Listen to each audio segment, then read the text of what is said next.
The pounding started before my brain did. Deep, metallic knocks that did not sound like a neighbor and did not sound like a delivery. It sounded like authority, like someone had decided I did not get to sleep in my own house anymore. I sat bolt upright in bed, heart already sprinting. For a second I did not know what day it was. Then I saw the faint gray light leaking through the blinds and the clock on my nightstand. Just after 6 in the morning. My throat felt thick like I had swallowed cotton.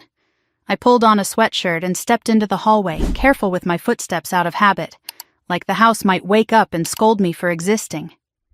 The pounding came again, followed by a male voice. "Sheriff's office. Open the door." My hands went cold instantly. I did not rush. I did not hesitate. I moved the way you move when you have learned that panic makes you sloppy, and sloppy becomes a story other people tell about you later. I flipped the porch light on and looked through the peephole. A deputy sheriff stood on my front step in a tan uniform with a black vest, one hand holding a clipboard of papers. Behind him, his patrol car sat at the curb with its lights off like he had decided not to wake the whole street. Then I saw them across the street, half in shadow. My parents stood near the neighbor's mailbox like spectators at a parade. My mother's arms were folded. My father's hands were in his coat pockets. They were not surprised to see a deputy on my porch. They were satisfied. I opened the door with the chain still on. The deputy's face was professionally blank, the expression of a man who had delivered bad news so many times he had stopped letting it touch him. "Ma'am," he said, calm but firm, "are you Tessa Ward?" "Yes," I replied. He glanced down at the papers in his hand. "I'm Deputy Romero with the county sheriff's office. I'm here regarding a writ of possession." The word hit my chest like a shove. "Eviction. This is my house," I said. My voice did not shake because I did not allow it to shake. There has to be a mistake. Deputy Romero did not react. He had heard that sentence 100 times and probably hated what came after it every single time. "Ma'am," he said, "I'm not here to debate ownership. I'm here to execute a court order." I stared at the page in his hand. My name was printed on it in clean black letters, like I was a tenant who had missed rent. Not the person who paid the taxes, replaced the roof shingles, and planted the tree out back with my grandfather when I was 14 years old. That tree was taller than the house now. Its roots went deeper than anything my parents had ever built. My mother called from across the street, loud enough to carry. "You should have done what family asked," my father added, voice flat like a verdict. "Pack. This is happening today." Deputy Romero's eyes flicked toward them, then back to me. He lowered his voice a fraction. "Do you have somewhere you can go?" The question was not kind. It was procedural, but it still made my stomach twist into a knot I could not name. "I am not going anywhere," I said. "Not until you show me what this is." He lifted the top page slightly and angled it so I could read without stepping outside. There it was in bold letters. Writ of possession. A case number underneath, a court seal, a judge's signature I did not recognize. My pulse tried to climb into my throat. I held it down with everything I had. I did not scream. I did not cry. I did not ask my parents why because I already knew the answer. They did not need a reason that made sense. They only needed a reason that sounded acceptable to strangers. I pointed to the line near the top. Who filed this? Deputy Romero's gaze followed my finger. He hesitated just long enough to tell me the answer mattered. "Ma'am," he said carefully, "the plaintiff on this case is—" He stopped mid-sentence, looked back at the paperwork, then looked at me again. His face changed. Not shock. Not pity. Recognition. Like someone had just realized the villain was standing in plain sight. He cleared his throat once and spoke the words that changed everything. Filed by Diane Ward and Mark Ward. My parents. My own parents had filed an eviction against me. They did not even pretend to be embarrassed. My mother's chin lifted like she was proud of the line being read out loud. I felt something go still inside me. A clean, cold stillness. Because if the plaintiff was my parents, that meant they had not just threatened me, they had gone into a courthouse and turned themselves into the reasonable side of a story I did not even know was being told. And if there was a writ, it meant they had already gotten a judgment. Without me, without my knowledge, without my voice. I kept my voice level. When was this case filed? Deputy Romero checked the page. Judgment was entered last week. Last week. My mouth went dry. I had been here last week. I had gone to work, come home, watered the plants, slept in this bed. I had not been in court. I had not been served anything. No deputy at my door, no certified mail, no taped notice on my window, nothing. Where was I served? I asked. Deputy Romero looked down again, and this time his pause was heavier. He ran his thumb down a section, scanning. Service address listed as 128 Maple Terrace. I did not answer because my brain was refusing to accept the reality of what I was hearing. Maple Terrace was not my address. It was not any address I had lived at in my adult life. It was the little rental my parents had occupied 15 years ago before they moved up in the world, the place with a cracked driveway and a mailbox that leaned like a tired tooth. A place I had not set foot in since high school. That is not my address, I said calmly. That is not where I live. Deputy Romero's jaw tightened slightly. He did not say I know. He said, "It's what's on the return of service."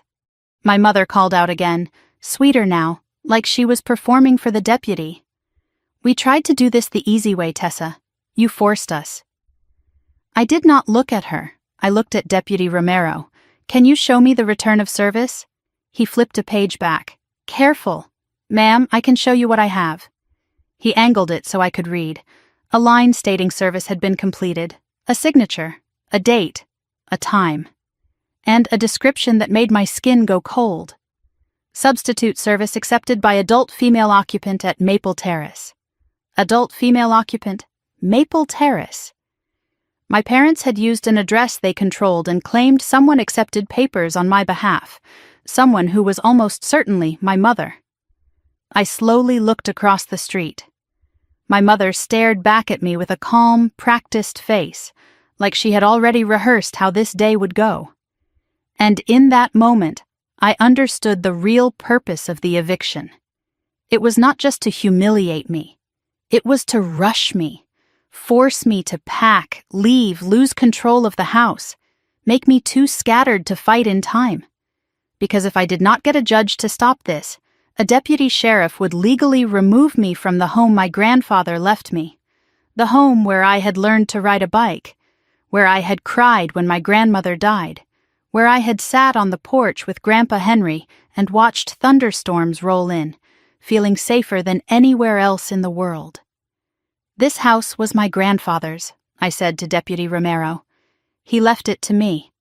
He did not argue. He simply held the papers tighter, like he hated being the delivery system for other people's cruelty. "Ma'am," he said, "if you believe the court order was obtained improperly, you need to contact the court immediately and file an emergency motion. I can't tell you how to do that." I nodded once. "I understand." He glanced back down, then up, and his voice turned even more careful. "There's one more thing. This writ authorizes same-day possession." My stomach tightened. Same day. He looked me straight in the eye, professional and not unkind. "Without a judge's stay," he said, "I have to clear this house by noon." Noon. 6 hours to save everything my grandfather had trusted me to protect. I did not stand there arguing. Arguing would have given my parents what they wanted. A scene. A story. A reason to point and say I was unstable. So I did the only thing that mattered. I built a record. I asked Deputy Romero to hold the paperwork steady while I took clear photos of every page with my phone. The case number, the court seal, the signature line, the service address, the return of service language. Every word that might save me later. Then I stepped back inside, shut the door gently, and slid the deadbolt into place. Through the window, I could still see my parents across the street, watching like they were waiting for me to start throwing boxes onto the lawn. My mother had that same satisfied stillness she used to wear when she thought she had cornered me into obedience. I did not give her the satisfaction of movement. I grabbed my wallet, my keys, my phone, and one small fireproof pouch from the drawer where I kept the boring things that become life or death when other people decide to get creative. My deed copy, my grandfather's probate distribution letter, the property tax statements, the homeowner's policy in my name. Then I called the courthouse clerk's office while standing in my own kitchen. The line rang twice. "Civil Division," a woman answered, voice brisk. "I have a writ of possession for an eviction," I said calmly. "I was never served. I need to know how to request an emergency stay and set aside a default." There was a pause, keys clicking. The kind of pause that meant she had pulled the case number and was deciding how much mercy the system was willing to offer at 6 a.m. "What's the case number?" she asked. I read it off the photo on my phone. She typed again, longer this time. Then her voice changed, just slightly. Less scripted. "Ma'am," she said, "this is an unlawful detainer filed by Mark and Diane Ward. Default judgment entered last week. I was never served," I repeated. "The service address listed is Maple Terrace. That is not my address." Another pause. More keys. "I see the return," she said carefully. "It says substitute service accepted by an adult female occupant." "That would be my mother," I said. And my voice stayed even because if I let myself feel the rage, I would lose time. "What do I do right now?" "You need to file an emergency motion to stay enforcement, and a motion to vacate the default." "How fast can that be heard?" She hesitated. "Depends on the judge's calendar. It has to be heard today. The deputy says he has to clear the house by noon."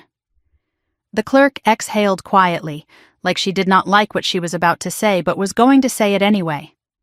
"Come to the courthouse as soon as we open. Bring identification, proof of your address, bring any evidence you were not served, and if you have proof you own the property, bring that too." "I do," I said. "Good." She paused, then added something that made me grip the phone tighter. "And, ma'am, there's something else attached to this case. A deed." My throat tightened. "A quitclaim deed. Recorded 2 weeks ago. It says you transferred the property to your parents." The world went silent for exactly 1 heartbeat. I never signed a quitclaim deed. I could hear her breathing on the other end, the careful breath of someone who has seen this before and knows what it means. "Then you need to tell that to the judge," she said. "Because right now, that deed is the reason they're claiming they own your house." I ended the call. My hand did not shake. My eyes did not water. Because I understood now what my parents had done. They had not just tried to evict me. They had tried to erase me. Forge my name, steal my grandfather's gift, turn 15 years of his trust into paperwork that said I had given it all away. I looked out the window one more time. My mother was still watching, still waiting, still satisfied. She did not know what was coming, but she was about to find out. I never signed a quitclaim deed. The words kept repeating in my head as I stood in my kitchen, phone still warm in my hand. 2 weeks ago, according to the clerk. Someone had recorded a deed transferring my grandfather's house to my parents, a deed with my name on it, a signature that was supposed to be mine. And I had never seen it, never touched it, never agreed to give away the only thing that proved someone in my family had ever believed in me. I forced my voice to stay level even though no one was listening. "When was this deed recorded?" The clerk checked again. 2 weeks ago. Same day the eviction was filed, same day. My mind raced, but my body stayed still. They had filed the deed and the eviction together. A coordinated attack I never saw coming. While I was going to work, paying my bills, living my quiet life in my grandfather's house, my parents had been building a paper trail designed to erase me from my own property. "Ma'am," the clerk said, her voice softer now, less scripted. "You need to get here as soon as we open. Bring everything, identification, proof of your address, proof you own the property, and if you have any evidence you were not the one who signed that deed, bring that too." "I do," I said, and I meant it. Because I had something they did not know about. I had the original deed from my grandfather's estate. I had the probate distribution letter with my name on it. I had 15 years of property tax statements addressed to me and only me. And I had the truth. I ended the call and checked the time. 6:22 in the morning. Courthouse opened at 8. Noon deadline. Less than 6 hours to save everything. I grabbed my keys and moved toward the back door. I was not going to walk past my parents on my way out. I was not going to give them the confrontation they wanted. I went through the backyard, around the fence, and got into my car without looking at them, without giving them the satisfaction of watching me scramble. In my rearview mirror, I could see my mother on the sidewalk now, phone pressed to her ear. She was not watching me leave. She was coordinating. I did not know who she was calling, but I knew it was not good. People who forge deeds do not stop at one crime. The drive to the courthouse took 23 minutes. 23 minutes of pale morning light and empty streets, and my hands gripping the steering wheel until my knuckles went white. I drove past the street where my grandfather used to live, before he got sick, before the house became mine. I remembered visiting him there as a child, the smell of pipe tobacco and wood polish, the way he would let me help him fix things around the house, even when I was too small to be useful. "You're good with your hands," he would say, like me. I remembered the day he told me about the will, 2 years before he died. We were sitting on his porch, watching the sunset, iced tea sweating in the summer heat. "Your parents came to see me yesterday," he said. "They want me to change my will." I stayed quiet. I did not know what to say. I told them no. "Why are you giving it to me?" I asked. I was not fishing for compliments. I genuinely did not understand. My parents had always acted like they were entitled to everything he owned. He looked at me with tired eyes. "Because you're the only one who never asked for it." He said something else that day, something I did not understand until now. He said, "Keep the papers safe. And don't trust anyone who tells you family doesn't need paperwork." I thought he was being paranoid. He was being prophetic. He knew his own children better than they knew themselves. He knew they would come for the house eventually. And he knew I was the only one who would fight back. I pulled into the courthouse parking lot at 7:48. Nearly empty this early. I was first in line when the doors opened at 8. Standing on the concrete steps with my folder of evidence and my heart pounding against my ribs. The building smelled like disinfectant and stale coffee. The security guard at the metal detector looked half asleep until I set the writ paperwork on the tray and said the word eviction. His eyes sharpened. He waved me through faster than anyone else in line. Upstairs, the civil division counter had a thin queue of people holding folders the way drowning people hold air. Everyone here was fighting something. Divorces, debts, disputes, all of it reduced to case numbers and filing fees. I waited my turn without fidgeting because every movement felt like it could be interpreted.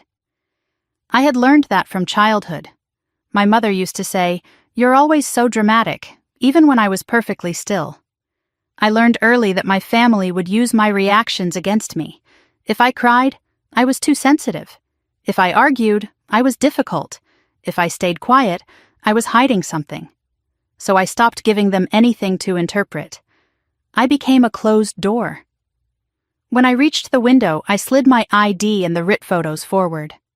"I need an emergency stay and a motion to vacate," I said. "I was never served. The service address is wrong."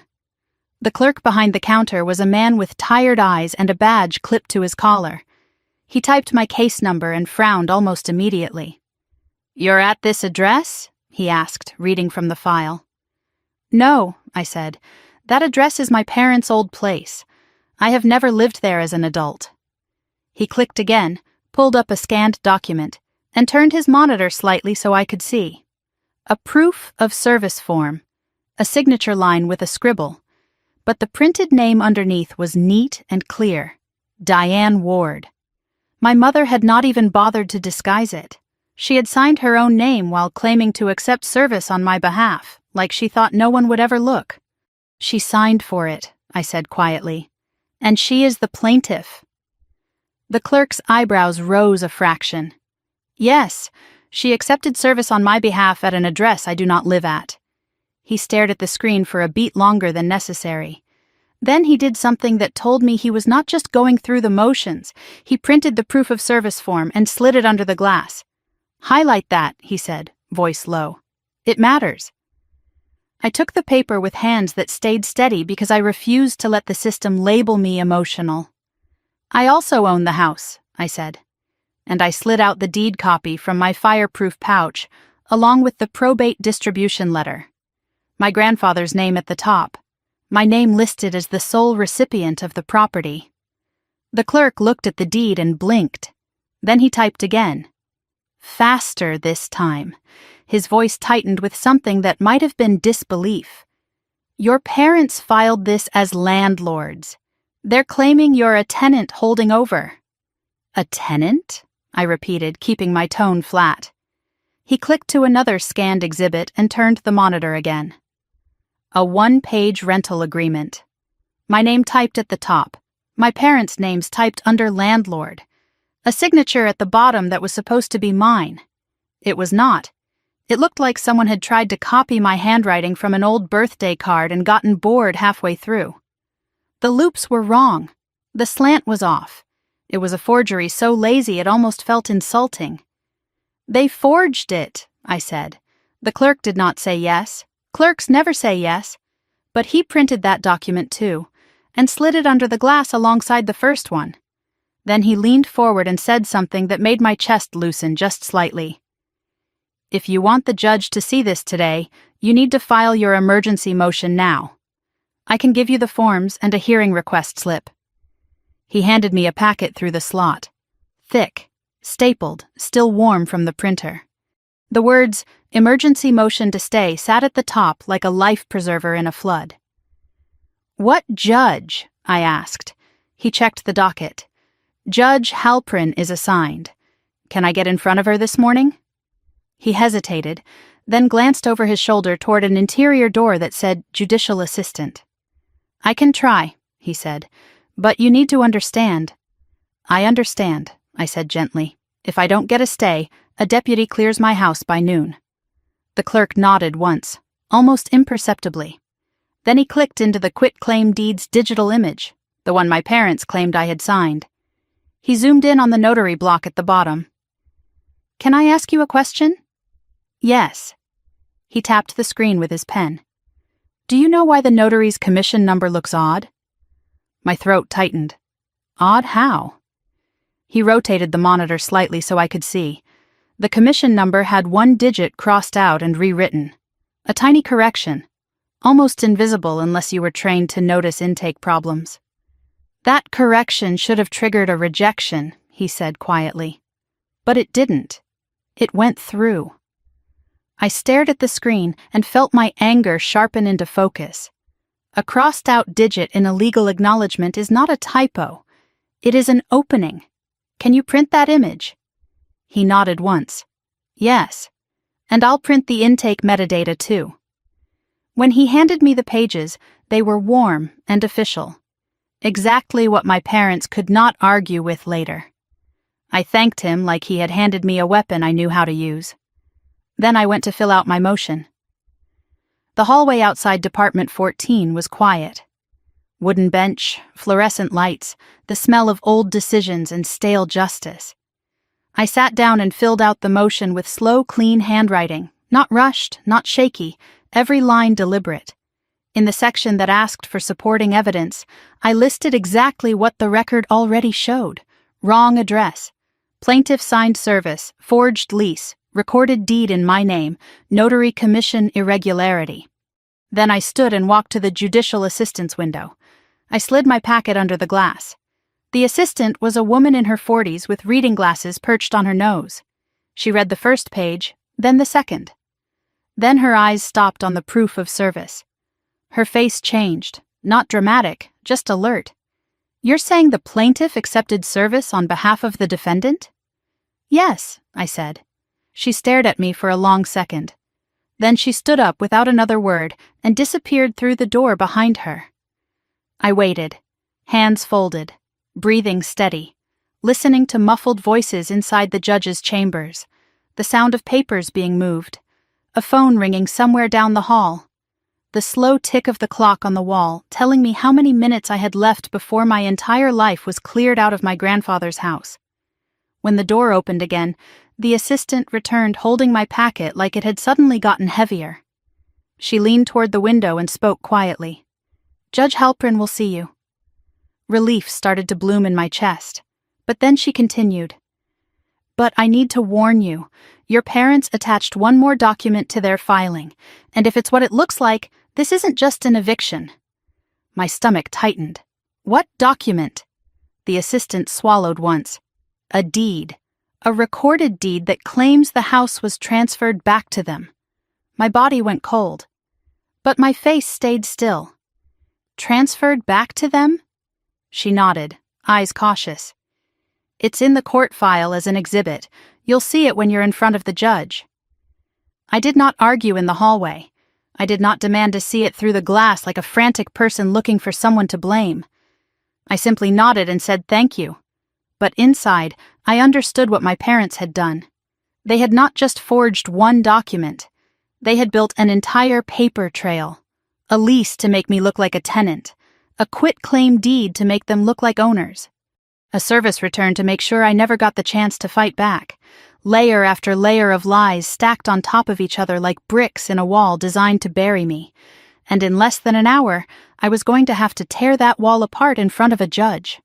Or lose everything my grandfather had trusted me to protect. The courtroom was smaller than the lobby below. Dimmer, quieter, built for decisions that ruin people politely. It smelled like old wood and recycled air, like decades of desperate arguments had soaked into the walls and never quite aired out. A few attorneys sat scattered in the benches with laptops open, typing without looking up. A man in a wrinkled suit stared at his hands like he was waiting to be punished for something he had not yet confessed. And then I saw them. My parents were seated near the front with a lawyer beside them. Silver hair, calm posture, the kind of attorney people hire when they want the court to assume they are the reasonable ones. He had a leather briefcase and a gold pen, and the practiced stillness of a man who wins by making everything sound measured and fair, even when it is not. My mother wore a soft cardigan and a concerned expression, like she had come to rescue me from myself, like this whole situation was something that pained her deeply. She had always been good at that, the wounded mother routine, the long-suffering parent who only wanted what was best. It was a costume she could put on in seconds and wear for hours without breaking character. My father sat beside her with his jaw set, staring straight ahead at the empty bench where the judge would soon appear. He did not look at me when I walked in. Neither of them did. But they knew I was there. I could tell by the way my mother's shoulders shifted, the way my father's hands flattened against the table. They were not nervous. They were prepared. They had been preparing for this moment while I was sleeping in my own bed, unaware that my name was being signed on documents I had never seen. When my mother finally spotted me, she gave a small, sad smile. The kind meant to communicate disappointment to an audience. The kind designed to make anyone watching think she was the victim, and I was the problem. I did not return it. I was not here to perform. I was here to prove. The lawyer beside them stood briefly as I approached the defendant's table. "Lawrence Pike for the plaintiffs," he said to no one in particular, practicing the introduction he would give when the judge arrived. His voice was smooth. Honey poured over gravel. Confident without being arrogant. The voice of a man who had made a career out of helping people sound reasonable while they did unreasonable things. My parents had hired someone whose job was to make fraud sound like a family misunderstanding. I had a folder of evidence and no law degree, but I had something he did not, the truth, and the inability to be embarrassed by it. I studied my father as I sat down. He had not looked at me once. He sat like he had already won, hands flat on the table, possessive, like the courtroom belonged to him the way he thought the house did. I had seen that posture before. At family dinners when he announced decisions without asking anyone's opinion. At holidays when he controlled who sat where and who spoke when. He had always believed that authority was something you took, not something you earned. And now he was trying to take the last thing I had. My mother kept touching her collar, adjusting her cardigan. Small nervous gestures disguised as grooming. She was worried. She just did not want anyone to see it. For one moment her eyes met mine across the aisle. Something flickered there. Not guilt, not regret, fear. She was not afraid of losing. She was afraid of being seen. Then the mask slid back into place. The concerned mother returned, and I realized that whatever love had once existed between us had been replaced by something colder, something transactional. I was not her daughter anymore. I was an obstacle. The bailiff called the room to order. All rise. Judge Halpern entered through a door behind the bench. She was in her mid-60s with silver-streaked hair pulled back from her face, reading glasses perched on her nose, a face that had seen every kind of lie and survived. There was no warmth in her expression, no coldness either, just focus. The focus of someone who had learned to see through performance and cut straight to the bone. "Good morning," she said, settling into her chair. "We have an emergency motion to stay enforcement of a writ of possession." She looked directly at me. "Ms. Ward, you are the defendant." "Yes, Your Honor, and you are appearing without counsel today." "Yes." Her gaze flicked briefly to Pike, then back to me. She was assessing whether I could survive what was coming. I planned to prove I could. Pike stood smoothly. "Lawrence Pike for the plaintiffs, Your Honor." Judge Halpern nodded once, then looked down at the file in front of her. A frown appeared almost immediately. She had already seen something she did not like. I just did not know yet if it was something that would help me or bury me. "Ms. Ward," she said, "you understand the writ authorizes possession today." "Yes, Your Honor," the deputy said noon. She did not react to the emotion in that. She reacted to the procedure. "Tell me why I should issue an emergency stay." I slid my packet forward, hands steady, because I was never properly served. The proof of service shows the plaintiff accepted substitute service at an address I do not live at. The address is not mine, and the plaintiff signed the service form. Judge Halpern's eyes narrowed slightly. "Plaintiff signed the service form." "Yes, Your Honor." Pike smiled faintly, like he was about to explain away a technicality. "Your Honor, service was completed according to statute. Substitute service is permitted. The occupant accepted." Judge Halpern lifted her hand. "Don't recite statute at me. Answer the question. Did your client sign as the adult female occupant who accepted substitute service?" Pike hesitated. The pause was tiny but visible, the pause of a man who had hoped no one would ask directly. "Yes, Your Honor." Mrs. Ward accepted service at the address listed in the complaint as Ms. Ward's last known address. Judge Halpern's gaze snapped back to me. "Is Maple Terrace your last known address?" "No, Your Honor, I have not lived there as an adult. My driver's license, tax bills, and utility bills reflect my current address." I slid my ID and a recent utility bill forward. She scanned them quickly. Then she looked at my mother. "Mrs. Ward, why did you accept service on behalf of the defendant at an address that is not her residence?" My mother's lips trembled into practiced sorrow. Her voice went soft, wounded. "Your Honor, we have tried everything. She has been unstable." She stopped answering us. We did not know what else to do. Unstable. The word hung in the air like smoke. The word my mother had used my entire life to make people stop listening to me. Every time I had a boundary, I was unstable. Every time I said no, I was unstable. Every time I tried to protect myself from her control, she pulled out that word like a weapon and aimed it at anyone who might take my side. Teachers, relatives, therapists. Anyone who got close enough to hear my side of the story first heard hers, and hers always included that word. I was 14 when I learned that unstable was a cage she built around me. I was 32 when I learned to walk out of it. Judge Halpern did not blink. "That is not an answer. You either knew where she lived or you did not." My father leaned forward slightly, voice low, controlled. We were just trying to protect the property. Judge Halprin's eyes stayed sharp. Protect it from whom? My father did not answer. My mother lowered her gaze like a martyred saint accepting her suffering.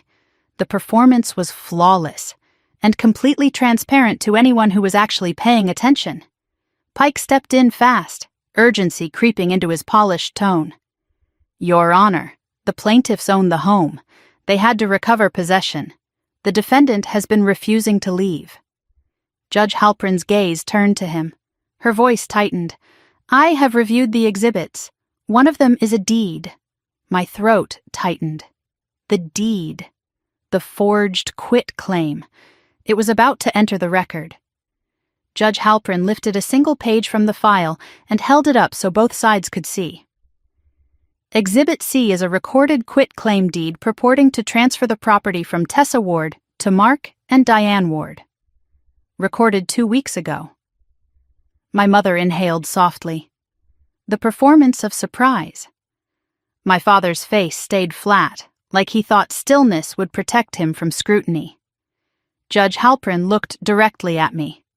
Ms. Ward, did you sign a quit-claim deed transferring this property to your parents 2 weeks ago? No, Your Honor. Pike's voice came in smooth. Immediate. Your Honor, we have a notarized deed on record. Judge Halprin's eyes snapped to him. I did not ask you. Pike's mouth closed. The courtroom went very quiet, the kind of quiet that happens when everyone realizes the rules have changed. When the person in charge has stopped pretending to be neutral and started paying attention to the truth. Judge Halprin looked at me again. You are saying that deed is fraudulent? Yes, Your Honor, and I can prove I was not present for any notarization. I was at work that day. My employer has access logs. Her pen stopped moving. Access logs, yes, badge entry and security camera logs, time-stamped. Pike's expression tightened. Your Honor, this is turning into a title dispute. Probate matters belong in a different department. Judge Halprin's gaze hardened. This is not a probate matter right now. This is an unlawful detainer filed by people claiming to be owners, supported by a deed the defendant says she never signed, combined with a service return signed by the plaintiff at an incorrect address. She paused. Let the words settle. My parents shifted in their seats. First visible discomfort since the hearing began. I am not comfortable enforcing a writ of possession on this record, Judge Halprin said. Pike opened his mouth to object. She cut him off. I will address the stay first. Miss Ward, do you have proof of current recorded ownership in your name? Yes, Your Honor. I pulled out the recorder's office printout I had requested that morning from the clerk downstairs. Property record summary. Stamped official. Judge Halprin took it. Scanned. Her eyebrows rose slightly.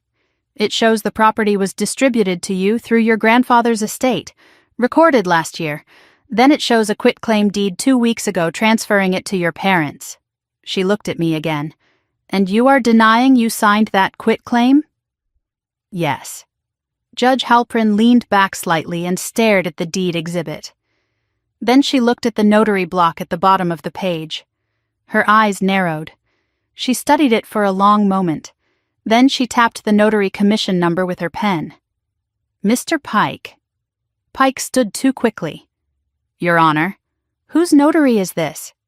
Pike blinked, confusion flickering across his face. Your Honor? Whose notary? Judge Halprin repeated, sharper. Pike glanced down at the document in front of him. It appears to be a notary named Carla Mendez. Judge Halprin looked at my father. Mr. Ward. Do you know Carla Mendez? My father's mouth opened, then closed. My mother answered for him, voice thin, cracking slightly. She is a friend. Judge Halprin's gaze stayed fixed. A friend who notarized a deed transferring your daughter's inherited home to you 2 weeks ago. Silence. Then I am going to need Ms. Mendez to appear in this courtroom, with her notary journal, tomorrow morning. My mother's face went pale. My father's jaw tightened so hard a muscle jumped. Because a notary journal is not a story. It is timestamps, signatures, ID numbers, in some states thumbprints. It is evidence that cannot be rewritten after the fact, and my parents had just been ordered to produce theirs. Pike tried one more time. Your Honor, the journal is not strictly necessary to validate. Judge Halprin raised a hand. Stop, I said tomorrow morning. The notary will appear. With the journal, and if there are any discrepancies between what that journal shows and what this deed claims, we will have a very different conversation. She looked at me. Ms. Ward, I am issuing a temporary stay on the writ of possession. The sheriff will be notified. No one removes you from that property until this matter is resolved. My lungs loosened. Just slightly. But Judge Halprin was not finished, and I want you to understand something. If this deed is fraudulent, you are not just fighting an eviction. You are fighting a crime. Bring your employment records tomorrow. Bring everything you have, because I intend to get to the bottom of this. She looked at my parents one last time. And I suggest you bring more than a friend with a notary stamp, because right now your case has more holes than evidence.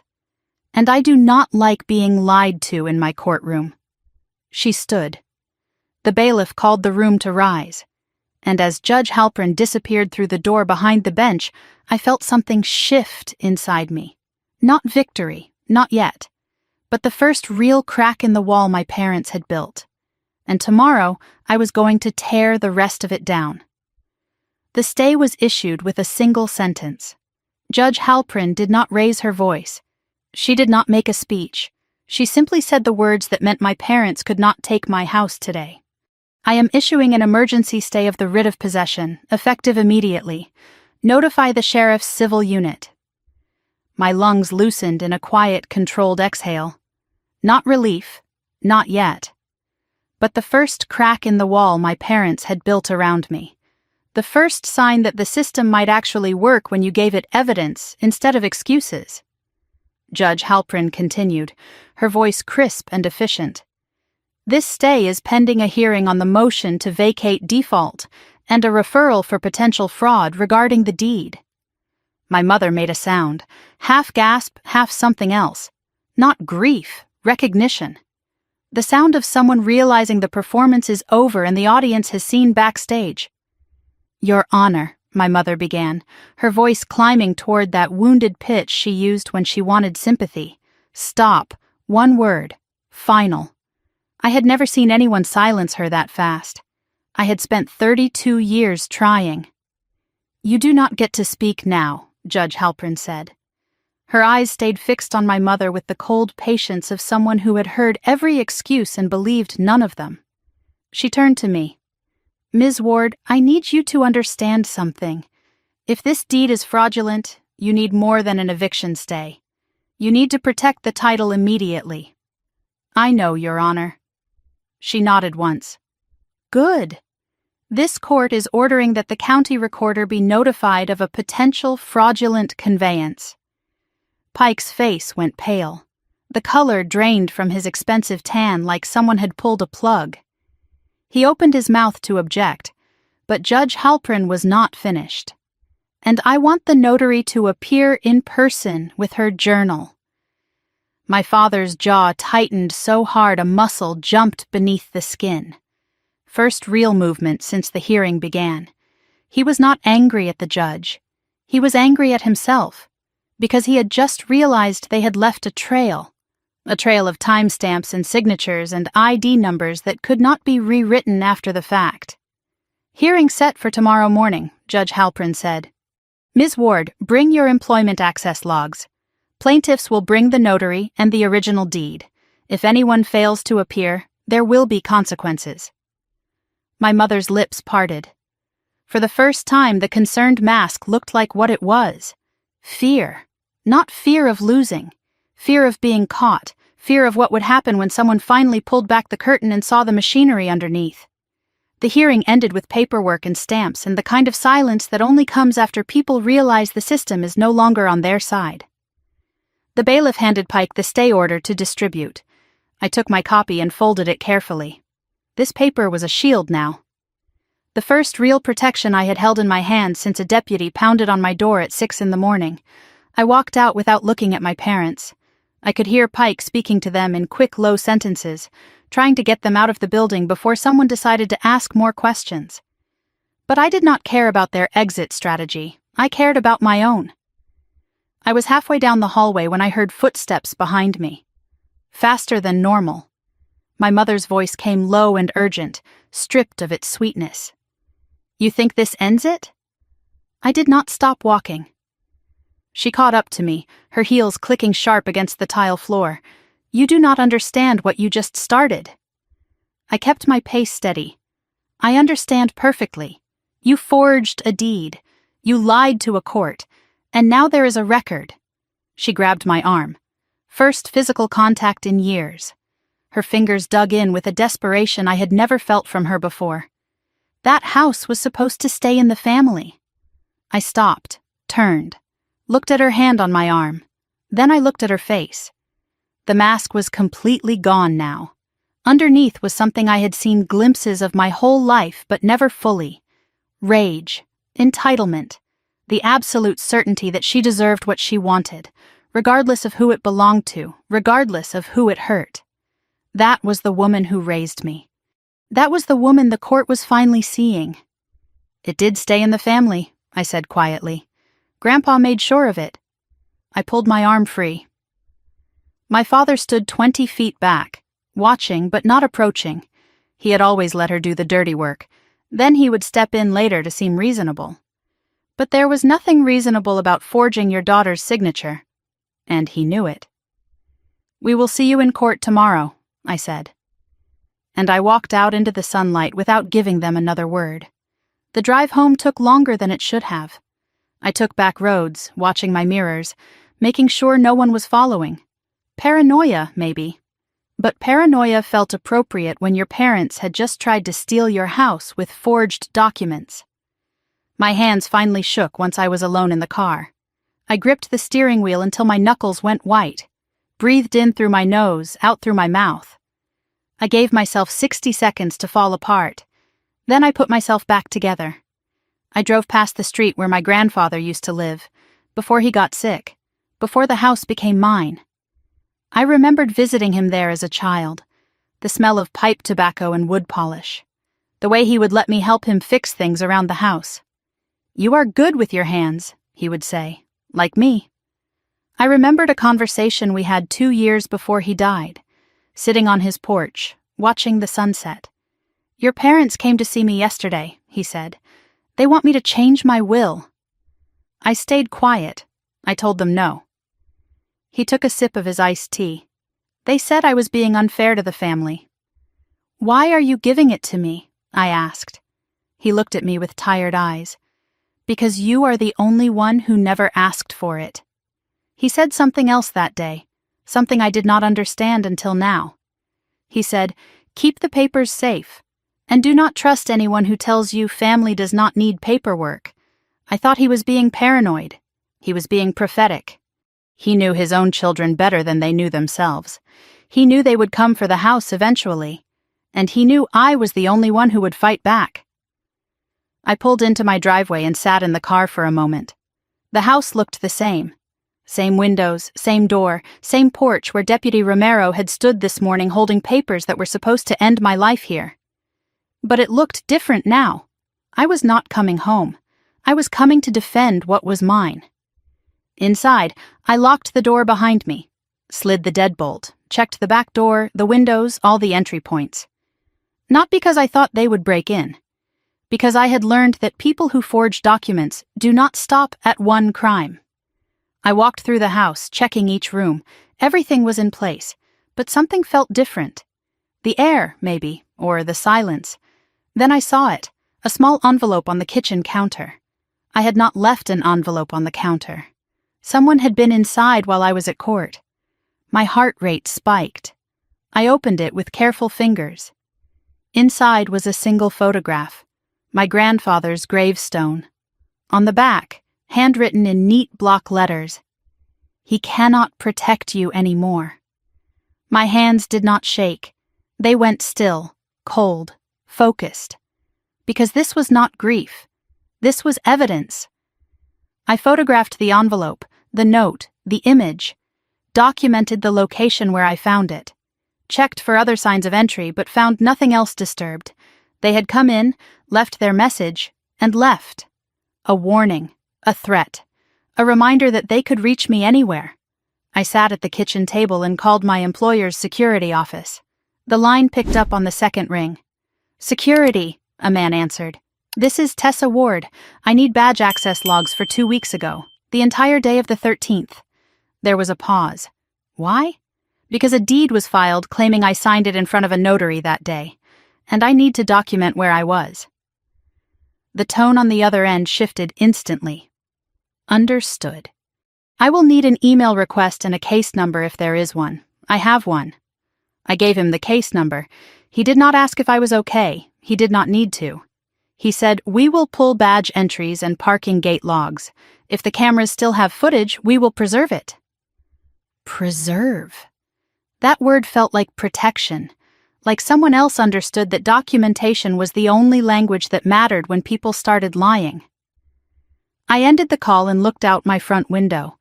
My parents' car was gone from across the street. But I knew they would be back. They always came back.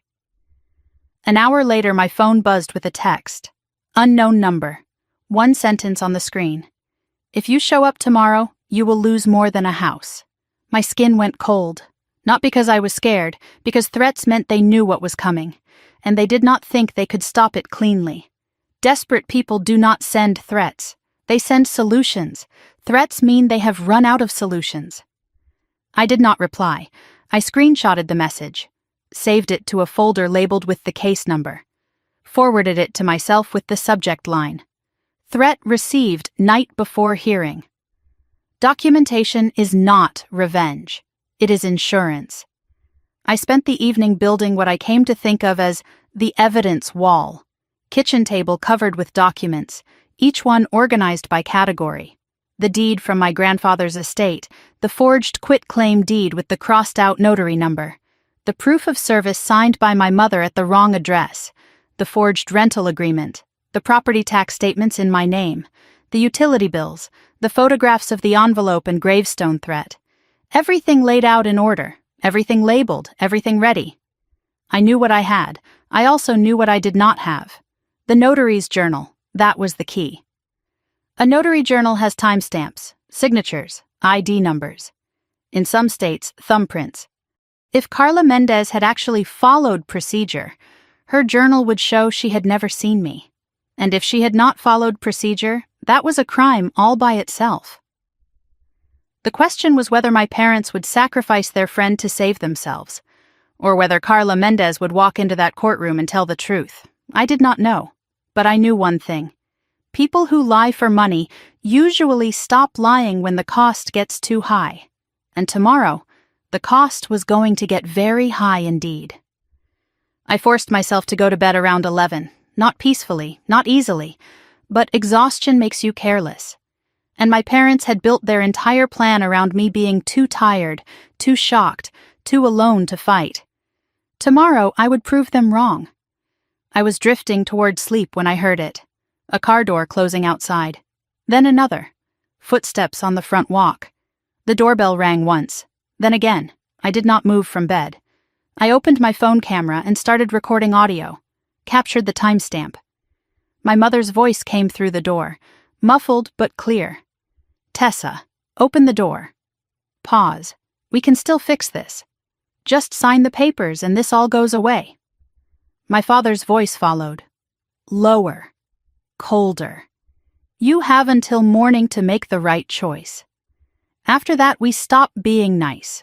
I did not go to the door. I did not answer. I just kept recording. They thought silence meant surrender. They did not understand.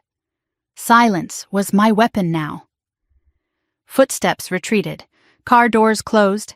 Engine started, faded away. I stopped recording. Saved the file. Labeled it, "Parents at door, midnight, night before hearing." They had just added another piece to my evidence file. And tomorrow, I was going to make sure they regretted every single one. I slept 3 hours. Maybe 4. But when the alarm went off at 7, I was already awake, already dressed, already running through the evidence in my head like a prayer I could not afford to forget. I showered quickly, put on clothes that said I took this seriously without trying too hard, and grabbed the folder that held everything. Badge logs from my employer, parking gate records with time-stamped license plate scans, the certification email from the security director, the photographs of the forged documents, the recording of my parents at my door at midnight. Every piece of paper was a weapon, every timestamp was a shield, and today I was going to use all of them. I arrived at Department 14 at 8:45, 15 minutes early. The courtroom doors were already open, the same wooden benches, the same dim light, the same smell of old decisions and stale justice. But today it felt different. Today it felt like the room was waiting for something to break. My parents were already there, seated in the same spot as yesterday. Pike beside them, briefcase open, papers spread across the table like he was preparing for a war he was no longer sure he could win. But there was a fourth person today, sitting behind them, a woman I had never seen before. She was in her mid-50s, maybe older, hair pulled back too tight, purse clutched against her chest like a shield. She was not looking at anyone, not Pike, not my parents, not the door. She was looking at her own hands like she was trying to remember what they had done, like she was already rehearsing her apology, or her excuse. That was Carla Mendez, the notary who claimed she had watched me sign a deed I had never touched, and she looked exactly like someone who knew today was going to be bad. I studied her as I took my seat at the defendant's table. She wore a blazer that did not quite fit, like she had borrowed it for the occasion, lipstick slightly smudged at the corner, applied with shaking hands maybe, a wedding ring she kept twisting back and forth on her finger, a nervous habit, or a prayer. She had not looked at my parents once since I walked in, not since I sat down, not since Pike leaned over to whisper something in my father's ear. People who are comfortable with their co-conspirators make eye contact. Carla Mendez was treating them like strangers, or like people she wished she had never met. My mother leaned back slightly, whispered something to Carla. Carla nodded but did not turn. Her shoulders tightened. Whatever my mother said, it did not comfort her. It cornered her. My father had not moved. Same flat expression as yesterday. But there was something different in his posture. Tension in the neck, the shoulders. He was holding himself together by force of will, like a man waiting for a bomb to go off and pretending he did not hear the ticking. Pike reached into his briefcase and pulled out a small black book, hard cover, worn edges. He set it on the table between himself and Carla. She stared at it like it was a loaded gun. The notary journal. Every notarization Carla Mendez had performed was in that book. Dates, times, names, ID numbers, signatures. And somewhere in those pages was the lie that was supposed to take my grandfather's house. Today we were going to read it out loud. The bailiff called the room to order. All rise. Judge Halprin entered through the door behind the bench. Same focused expression as yesterday, but today there was something sharper underneath. She had had a night to think about what she had seen, and she did not like the conclusions. "Good morning," she said, settling into her chair. "We are here on continued hearing regarding case number." She read the number without looking up. "Yesterday I ordered the appearance of the notary public who notarized the quitclaim deed at issue." She looked up. "Is the notary present?" Pike stood slowly. "Yes, Your Honor, Ms. Carla Mendez is present." He gestured toward Carla. She did not stand, did not move, just sat there with her hands folded in her lap like a child waiting to be scolded. Judge Halprin's eyes narrowed. "Ms. Mendez, approach." Carla finally rose, movements stiff, mechanical. She walked to the front of the courtroom like she was walking to her own sentencing. Her heels clicked against the floor in an uneven rhythm. Her breathing was audible in the silence. Judge Halprin extended her hand. "Your notary journal." Carla looked at Pike. Pike nodded once. Carla reached into her purse and pulled out a black journal identical to the one Pike had placed on his table. She had her own copy. Pike had a copy too, which meant someone had prepared for this moment. just not well enough. Judge Halprin took the journal. The courtroom went silent as she flipped through the pages. Slowly, deliberately. The sound of paper turning was the only noise in the room.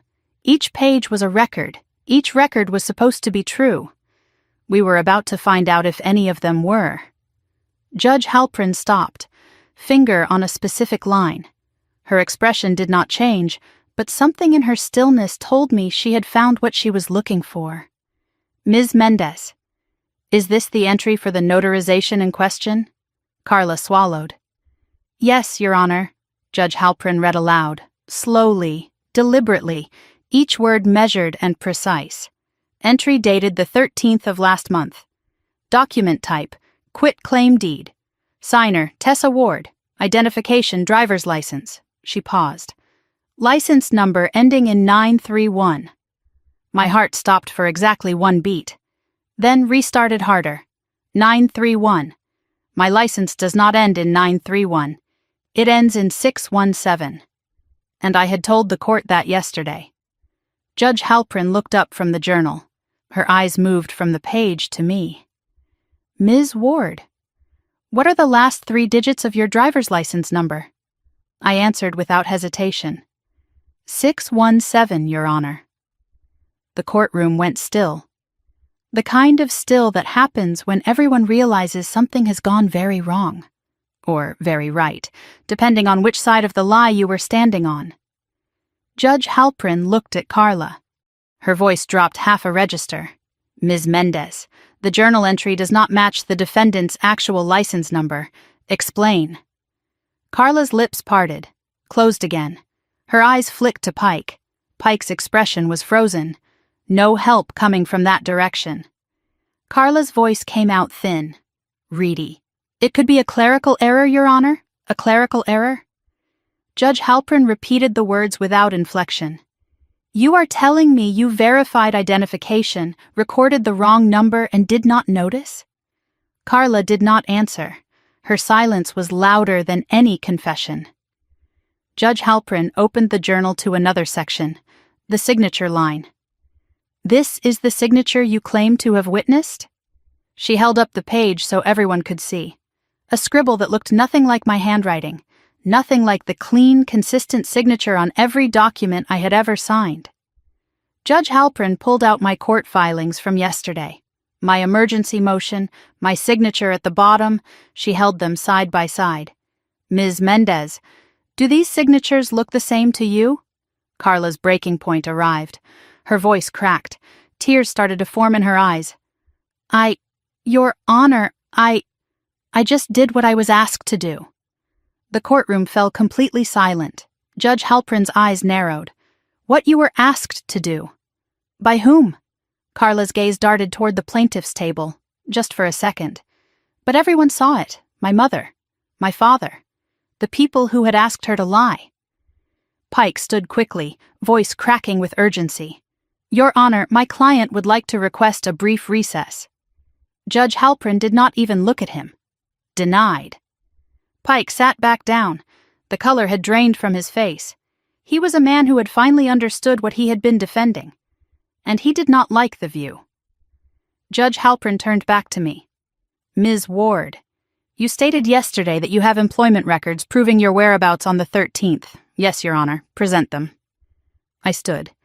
Walked to the front with my folder, handed the pages to the bailiff, who handed them to the judge. Badge access logs from my employer's security office, I said. Parking gate logs with time-stamped license plate scan, and a certification email from the security director. Judge Halprin scanned the first page. Her eyebrows rose slightly. This shows you entered your workplace at 7:52 in the morning. Yes, Your Honor, and you did not leave until 6:14 in the evening. Correct. No gap, no departure, no time to drive to a notary and sign a deed. Judge Halprin looked at Carla. Ms. Mendez, what time did you notarize this deed? Carla's voice was barely audible. Around noon, Your Honor. Judge Halprin did not raise her voice. She did not need to. Your journal lists the time as 12:15. The defendant was inside a secured building at 12:15, with internal door access recorded. She did not leave. I could not have been in 2 places at once, and the records proved it. Every timestamp, every log, every scan. They all said the same thing. I was not there, which meant someone else had been pretending to be me. Pike stood again, voice cracking with desperation. Your Honor, these employment records are hearsay. They have not been properly authenticated.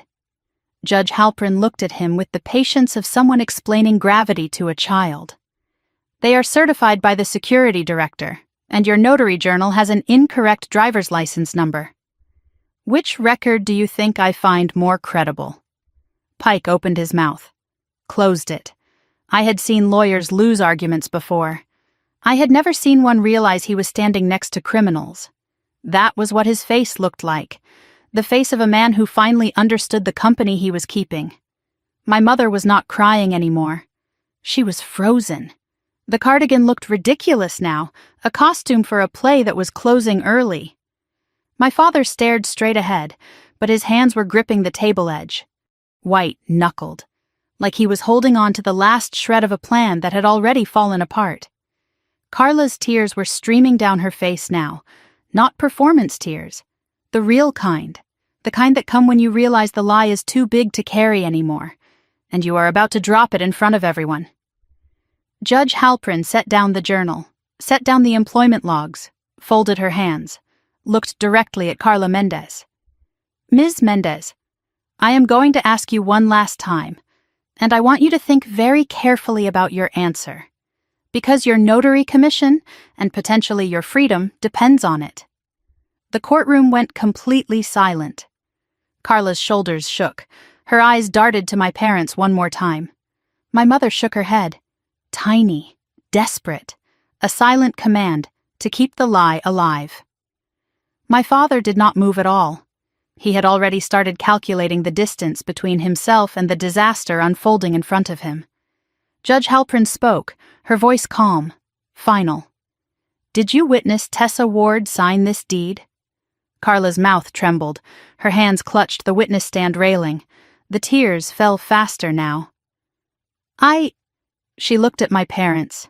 She looked at the journal. She looked at me.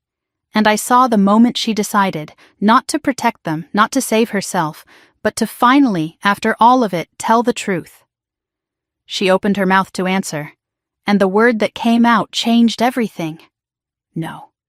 The word came out barely above a whisper, but in the silence of that courtroom, it sounded like thunder.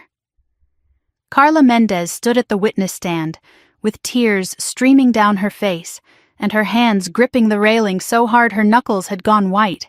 She was shaking, trembling with the weight of a lie she could no longer carry. Judge Halpern leaned forward slightly. I need you to speak clearly for the record, Ms. Mendez. Carla inhaled, shaky, broken. But when she spoke again, her voice was clearer, stronger. Like confession had given her back something she had lost. No, Your Honor. I did not witness Tessa Ward sign this deed. The courtroom did not explode. It just reset. Like truth had flipped a switch, and everything in the room was now on a different circuit. My parents were no longer plaintiffs, seeking possession of their property. They were suspects in a fraud case that had just cracked open in front of a judge who did not tolerate being lied to. And everyone knew it. I did not feel triumph. I felt something quieter. The relief of being believed, the exhaustion of having to prove what should have been obvious, that I would not forge away my own grandfather's gift, that I would not sign over the only thing that connected me to someone who had actually loved me, that I was not the person my parents had spent my whole life telling people I was. No one moved. The bailiff's hand rested on his belt out of instinct. The court reporter's fingers hovered frozen above the keys. Even the air conditioning seemed to pause, waiting to see what would happen next. My mother made a small sound, half gasp, half something else. Not grief. Recognition. The sound of someone realizing the performance is over, and the audience has seen backstage. She had built her entire life on the assumption that no one would ever look too closely, that her version of events would always be the one that mattered. And now a judge was looking very closely indeed. My father did not make a sound, did not move. But something shifted behind his eyes. He was not processing defeat. He was calculating distance. How far he could get from this moment, how much he could claim he did not know, how quickly he could throw everyone else under the bus to save himself. I had seen that look before. When my grandfather confronted him about the will, when business deals went wrong and partners needed to be blamed. He had been planning his exit even then, except this time there was no exit. The doors were closed and the record was open, and everything he had done was about to be read into it. Pike's face looked like he had been slapped. The color had drained from his expensive tan. He had taken their money to make fraud look reasonable, and now he was standing in the wreckage of his reputation, wondering how much of it would stick to him. Carla continued without being prompted, the words rushing out like a dam breaking. They told me she had agreed to transfer it. They said it was just paperwork, a family matter. They gave me her ID. They had her signature on a card. I did not ask questions I should have asked. Judge Halprin's eyes sharpened. They gave you her ID. Carla nodded, tears flowing freely. A driver's license. I thought it was real. It had her picture, her name. But the number must have been different. Someone had made a fake ID with my face on it, and my parents had handed it to a notary like it was nothing. Like forging identification documents was just another item on their to-do list. Pick up dry cleaning. Forge daughter's ID. Steal grandfather's house. The casualness of it made my stomach turn. Judge Halprin set down the journal, set down my employment logs, folded her hands with the precision of someone about to deliver a verdict. This court is vacating the default judgment entered against Tessa Ward. Her pen scratched across paper. Official, final. The judgment that was supposed to take my house. Erased. The writ of possession is dissolved. The unlawful detainer action is dismissed for lack of proper service and lack of standing. Lack of standing. 3 words that meant everything. My parents had filed as landlords, as owners. But they were not owners. They were thieves who had not finished stealing yet. And the court had just named it. Mark Ward, Diane Ward, stand. My parents rose slowly, like gravity had changed, like the floor was pulling them down and they were fighting it with every muscle. This court is referring the quitclaim deed to the district attorney's office for investigation of fraudulent conveyance and conspiracy. Pike's face went gray. My mother's hand flew to her throat. My father's jaw tightened, but he said nothing. There was nothing to say. The words were already in the record. This court is also referring the notary, Carla Mendez, to the commissioning authority for potential revocation and further investigation. Carla made a small wounded sound. She had traded her integrity for whatever my parents had offered her. Money, probably. Or maybe just the illusion of friendship. And now she was going to lose everything she had tried to protect. 4 rulings. 4 sentences that dismantled everything they had built. The eviction. The deed. The lie. All of it collapsing under the weight of one notary's confession and one judge who refused to look away. My mother broke first. Your Honor, please. Her voice was high, desperate, the soft cardigan forgotten, the concerned mother gone. We were just trying to keep the house in the family. She was going to sell it. She was going to... Stop. Judge Halprin's voice cut through like a blade. You do not get to explain. You get to hire a criminal defense attorney. That is what you get to do now. I watched my mother's face transform. The mask did not slip. It shattered. Underneath was something I had seen glimpses of my whole life. Rage, entitlement, the absolute certainty that she deserved what she wanted regardless of who it belonged to, regardless of who it hurt. That was the woman who raised me. And that was the woman the court was finally seeing. My father put a hand on my mother's arm. Diane. Enough. He was not comforting her. He was silencing her. Every word she said was a confession he would have to explain later. And he knew it. Your Honor, my father said, his voice controlled despite everything. My wife is upset. This has been a difficult— Judge Halpern cut him off. Mr. Ward, you filed an eviction using a forged lease. You submitted a fraudulent deed as evidence.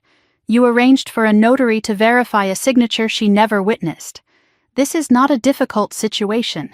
This is a crime scene, and you are standing in the middle of it. Pike stood slowly, briefcase already closing. Your Honor, at this time I need to assess my representation of the plaintiffs. Judge Halpern looked at him with something that might have been contempt. You do that. You may want to consider whether you had knowledge of the document's origins. Pike's face went from gray to white. I had no knowledge, Your Honor. I was provided— Don't. Judge Halpern raised a hand. Don't make statements on the record right now. You are an officer of the court. You know better. Pike closed his mouth, nodded once. Understood, Your Honor. He did not look at my parents, did not speak to them. He gathered his papers with mechanical precision and moved toward the aisle like a man desperate to be anywhere else. He was already composing his withdrawal motion in his head, already calculating how to make this someone else's problem. That is what expensive lawyers do. They do not go down with the ship. They get in the lifeboat and bill for the rowing. For the first time in the hearing, my parents were alone. No lawyer whispering reassurances, no cardigan to hide behind. Just two people who had bet everything on a lie. And lost. Judge Halpern turned to me. Ms. Ward, you will obtain a certified copy of today's order.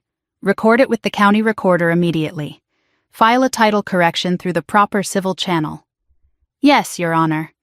Based on what I have heard, including the notary's testimony about a fraudulent ID, I strongly recommend you pursue an emergency restraining order. Against your parents. A restraining order.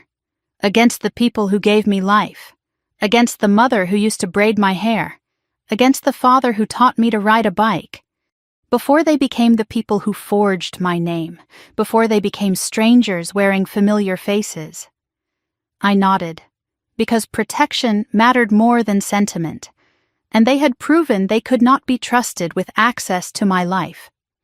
And if either plaintiff attempts any further action to remove Ms. Ward from that property, Judge Halpern continued, contact law enforcement immediately. This court's orders are not suggestions. Violations will result in contempt at minimum, criminal charges at maximum. Are we clear? My father nodded once. Mechanical. My mother did not respond, just stared at the table like she was watching her entire plan dissolve into the wood grain. The bailiff handed out papers. Stay order, dismissal order, referral notices. Each stamp was a nail in the coffin they had built for me, and I was walking away with all of them.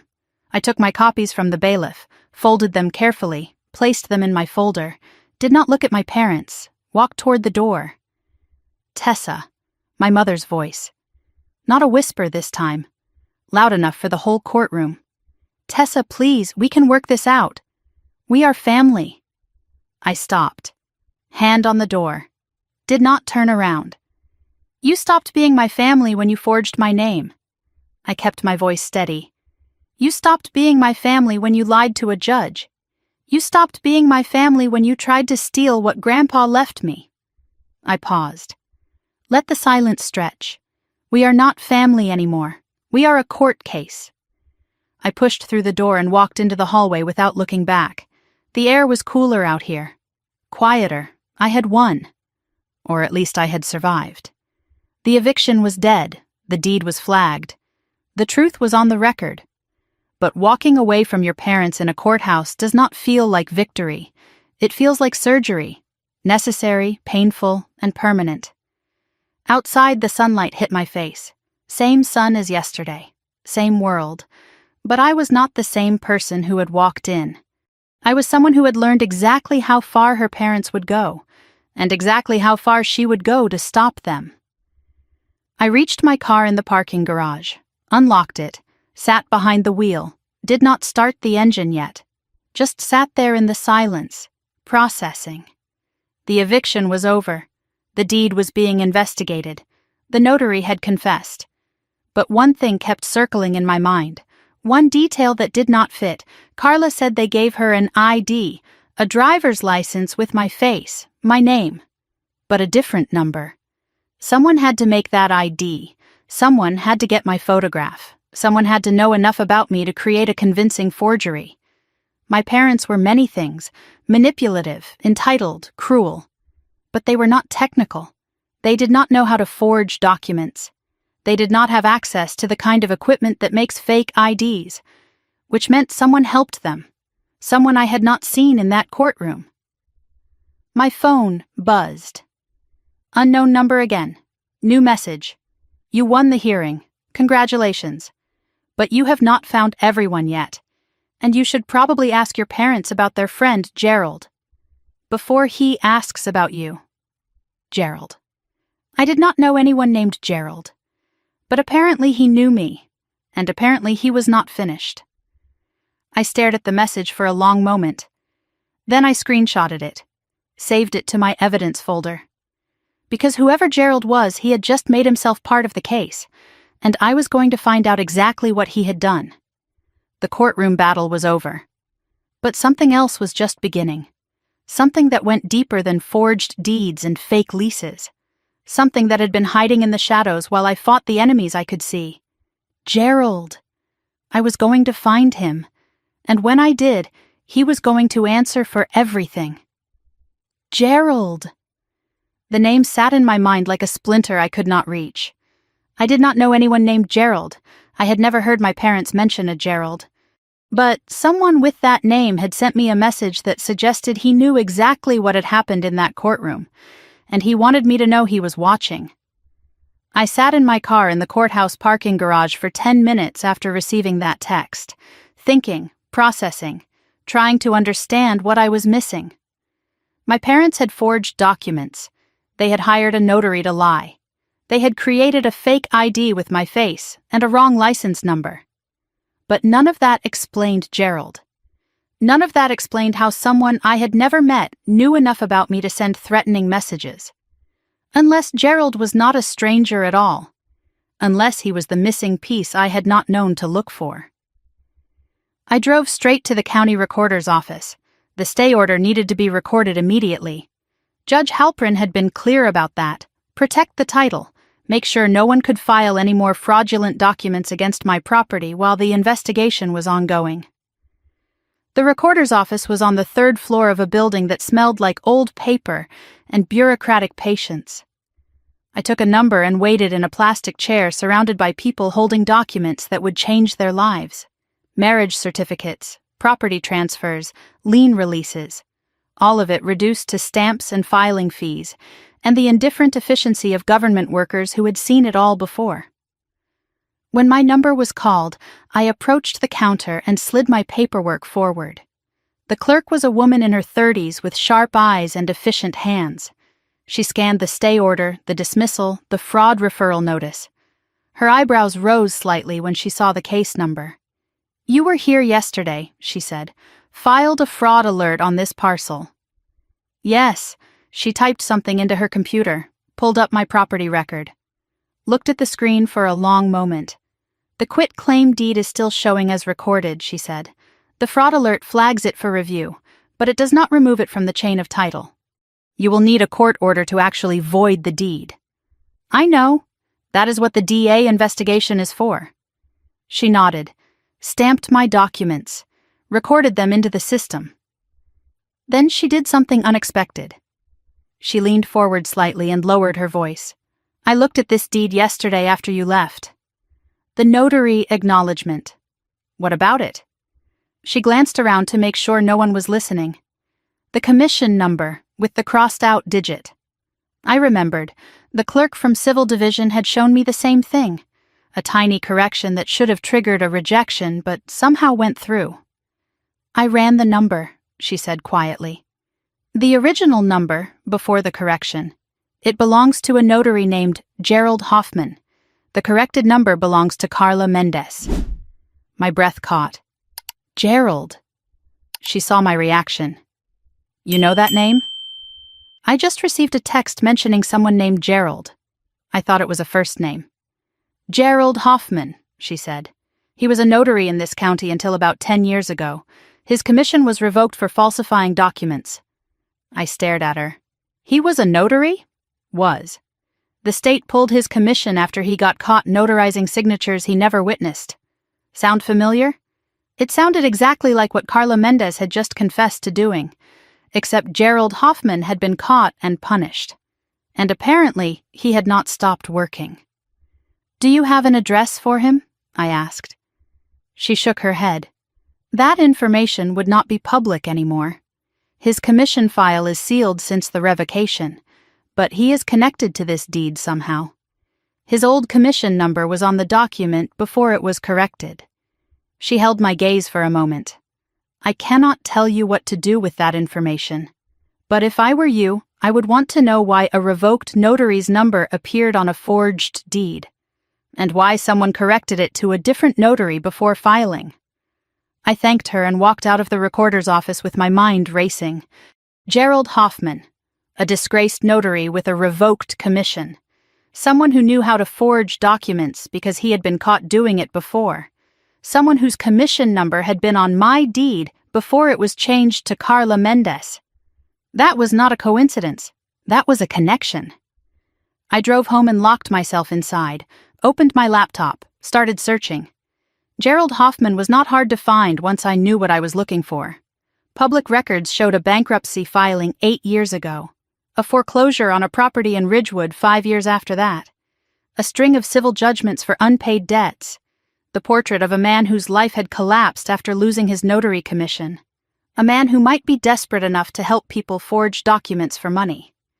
But the real discovery came when I searched for connections between Gerald Hoffman and my father.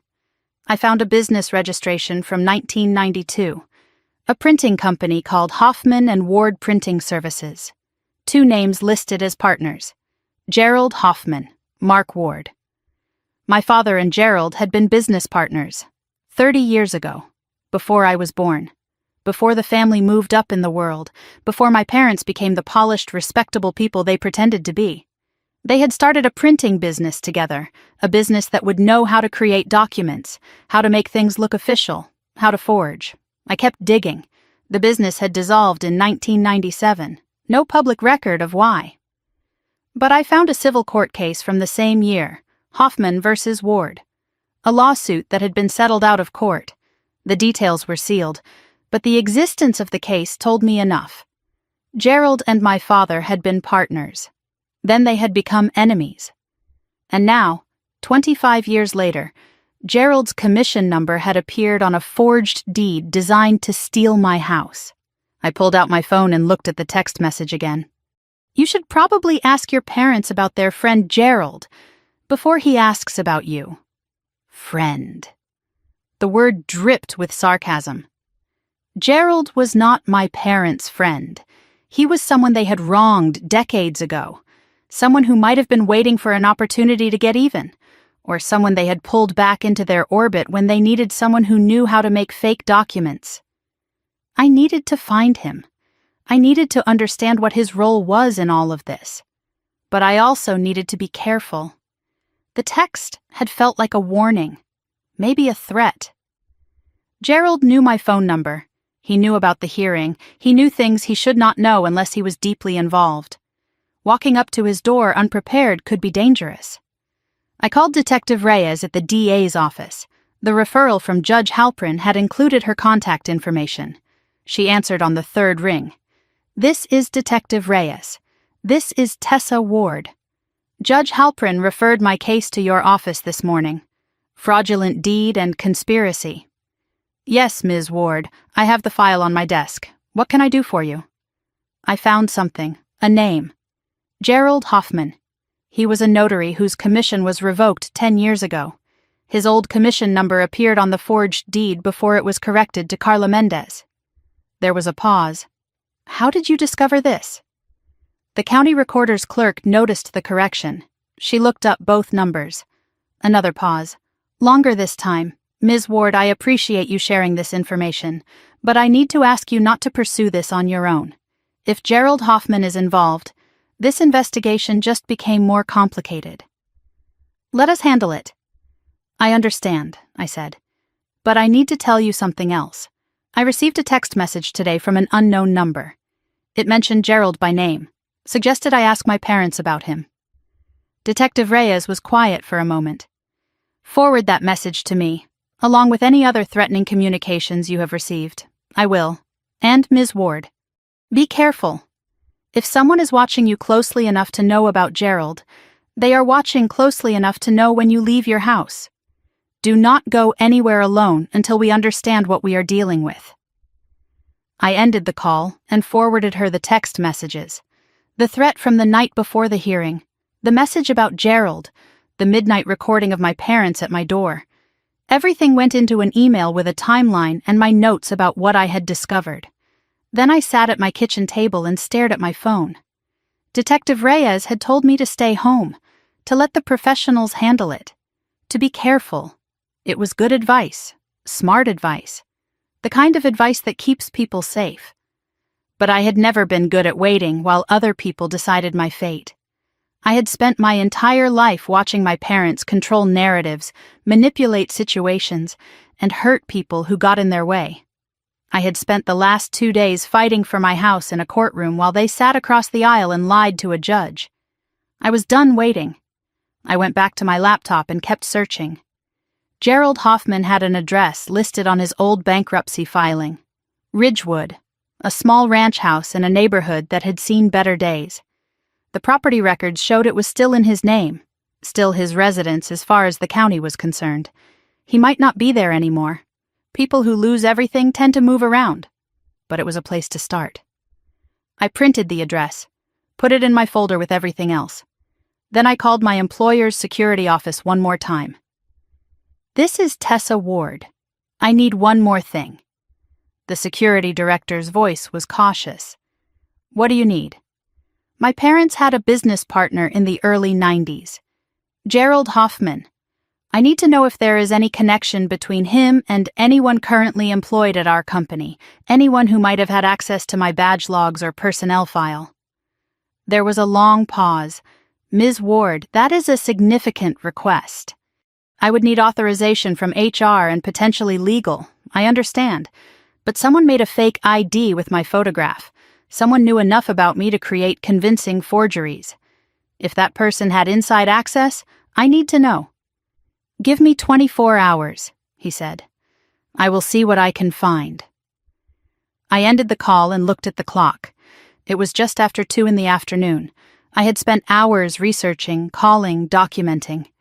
The house was quiet around me. The same house my grandfather had left me. The same house my parents had tried to steal. The same house that apparently contained secrets I had not yet found. I walked through the rooms slowly, looking at everything with new eyes. My grandfather had known about my parents. He had known what they were capable of.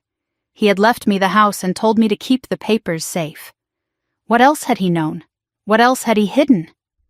I ended up in his old study, the room I used as a home office now. His desk was still here, his bookshelves still full of volumes I had never taken the time to read. I had rearranged some things, added my own books, but I had never emptied his shelves, never gone through the drawers properly, because going through a dead man's things felt like saying goodbye again, and I had not been ready. Maybe it was time to be ready. I started with the desk, old pens, paper clips, a broken calculator, tax returns from years ago, nothing unusual. Then the bookshelves, running my fingers along the spines, looking for anything that might be more than it appeared. I found it in his Bible, the old family Bible with my grandmother's name inscribed inside, leather-bound, gold-edged pages. I had looked at it 100 times and never thought to open it. But today I picked it up and noticed something. It was too heavy for just pages. I opened it, and inside I found pages that had been cut, a rectangular hollow carved into the paper. And resting in that hollow were 3 things that changed everything. A small brass key, a folded document yellowed with age, and a photograph of 3 men standing together. My father on the left, a man I did not recognize on the right, and in the middle wearing a smile that made my blood run cold. A younger version of the man I now knew was Gerald Hoffman. I turned the photograph over. On the back, written in my grandfather's handwriting, was a date and 4 words. They think he is dead. They think he is dead. I stared at my grandfather's handwriting on the back of the photograph until the words stopped making sense. 3 men in the picture. My father on the left, younger, hair still dark, wearing the confident smile of someone who believed he would never get caught. Gerald Hoffman in the middle, thinner than I had imagined, with sharp eyes and a nervous posture even then. And on the right, a man I did not recognize. Tall, distinguished, the kind of face that belonged in a boardroom or a country club, a face that looked like money and power and secrets. Who was the third man? And why did my grandfather believe he was dead when clearly he had been alive when this photograph was taken? I unfolded the yellowed document that had been hidden alongside the photograph. Legal paper, old typewriting, a deed. But not for my house. This deed was for a property at 4718 Blackwood Lane. The owner was listed as Ashford Holdings, LLC. The date of transfer was 15 years ago. Ashford. The name meant nothing to me, but it meant something to someone. My grandfather had hidden this deed inside a hollowed-out Bible for a reason. He had kept it secret for 15 years. And now I was holding it in my hands, trying to understand what it meant. The brass key was small and old-fashioned, no markings, no label. It could open anything. A safe deposit box, a lockbox, a door I had not yet found. My grandfather had left me breadcrumbs. He had trusted me to follow them. But he had not left me a map. I needed more information. I needed context. And the only person who might have that context was the man in the middle of the photograph. Gerald Hoffman, the disgraced notary, my father's former business partner, the man whose commission number had appeared on a forged deed before someone corrected it. He was the thread that connected everything, and I was going to pull it. The drive to Ridgewood took 40 minutes. Suburban sprawl gave way to older neighborhoods, houses built in the 70s and maintained with varying degrees of care, strip malls with empty storefronts, gas stations with prices that suggested the economy had not quite reached this part of town, the kind of place people end up when their plans do not quite work out, the kind of place where a man who lost his notary commission and declared bankruptcy might try to disappear. Gerald's house was a small ranch with faded blue siding. The lawn needed mowing. A pickup truck sat in the driveway with rust around the wheel wells. Not the house of a successful man, the house of someone who had been left behind. But there were signs that Gerald was not just living here, he was hiding here. A security camera hung over the front door, new, expensive. It did not match the rest of the house. Another camera pointed at the driveway, covering anyone who approached from the street. The blinds on every window were closed. No light visible from inside despite it being mid-afternoon. Gerald was watching. He was waiting. He had been expecting someone to come looking for him, and he wanted to see them first. I parked across the street and watched for 10 minutes. No movement inside, no lights turning on or off. But the truck was here. He was home. He was just deciding whether to answer.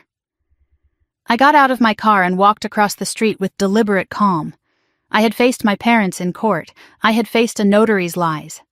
I had faced threats delivered at midnight and messages from unknown numbers.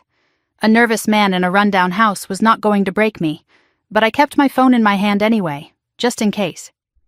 I knocked 3 times, firm but not aggressive. The knock of someone who expected an answer. Silence inside. Then footsteps, slow, hesitant. A shadow passed the peephole. The door opened partially, chain still on, just like my door had been the morning Deputy Romero showed up.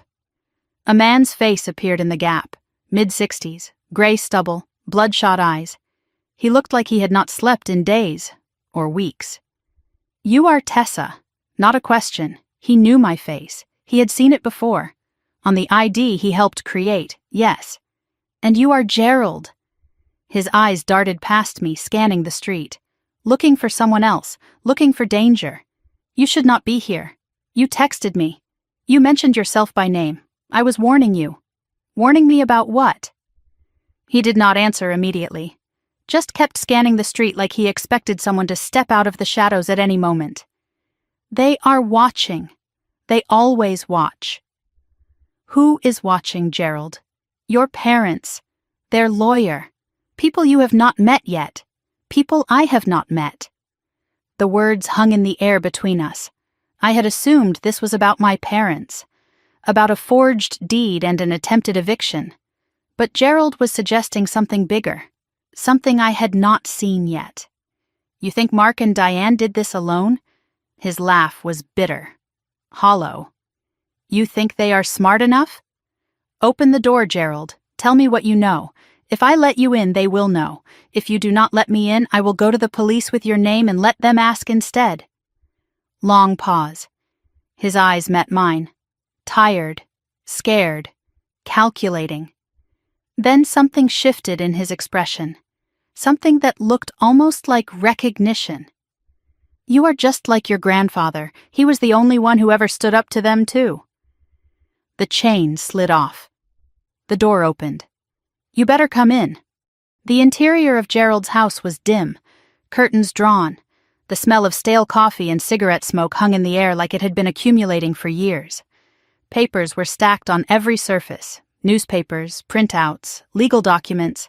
The home of a man who had been building a case, or a defense. Maybe both.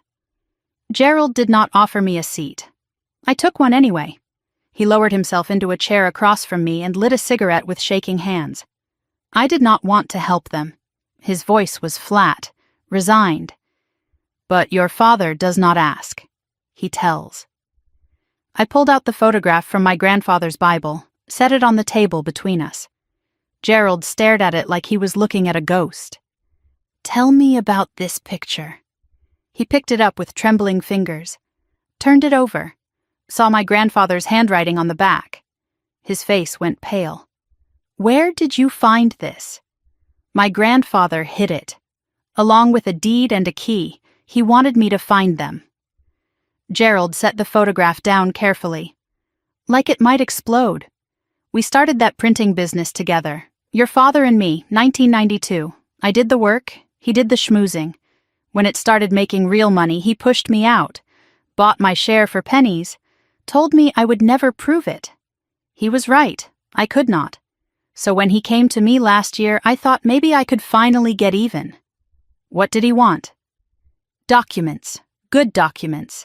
A lease that looked real, a deed that would pass inspection, and an ID with my face and a different license number.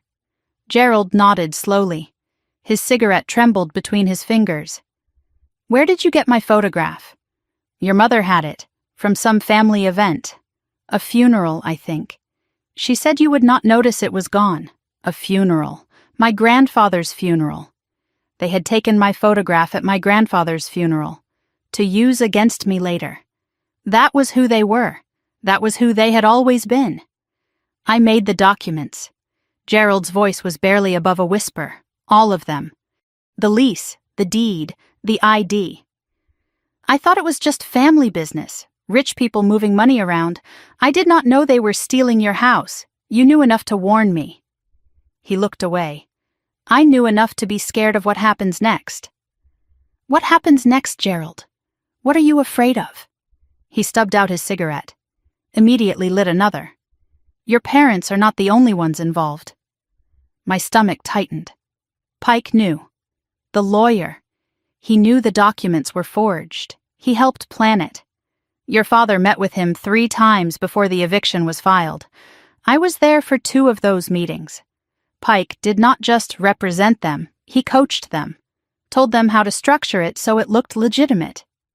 Pike, the smooth attorney with the expensive suit and the practiced calm, the man who had stood in that courtroom and argued that substitute service was perfectly legal. He had known the whole time. There is more, Gerald continued. There is a clerk at the recorder's office. She got paid to not look too closely at the deed, And there is someone at the sheriff's department who made sure the eviction got fast-tracked. A network, a conspiracy. My parents had not just committed a crime. They had built a system to make it work. So the judge was right to be suspicious. It was not just my parents and a nervous notary. It was organized, small, but organized, and expensive. Your parents spent a lot of money making sure you would lose that house. Why? It is just a house. Gerald laughed again. That bitter, hollow sound. It is not about the house, sweetheart. It is about what is in the house. I went still. I do not know what it is, Gerald said. But your father said it once. He said Henry hid something in that house, and Tessa is sitting on it without knowing. Henry. My grandfather. He had hidden something, and my parents had been willing to commit multiple felonies to find it. I stood up, walked to the window, parted the curtain just slightly to look at the street. My car was still there. No other vehicles, no one watching that I could see. You have evidence. I said it without turning around. You kept records. Gerald was quiet for a moment. Then I heard him stand. Heard him walk to a closet. Heard him open a door. I am not stupid. I knew they would throw me under the bus if things went wrong. So I kept copies. Of everything. I turned around. He was holding a cardboard box, setting it on the table between us.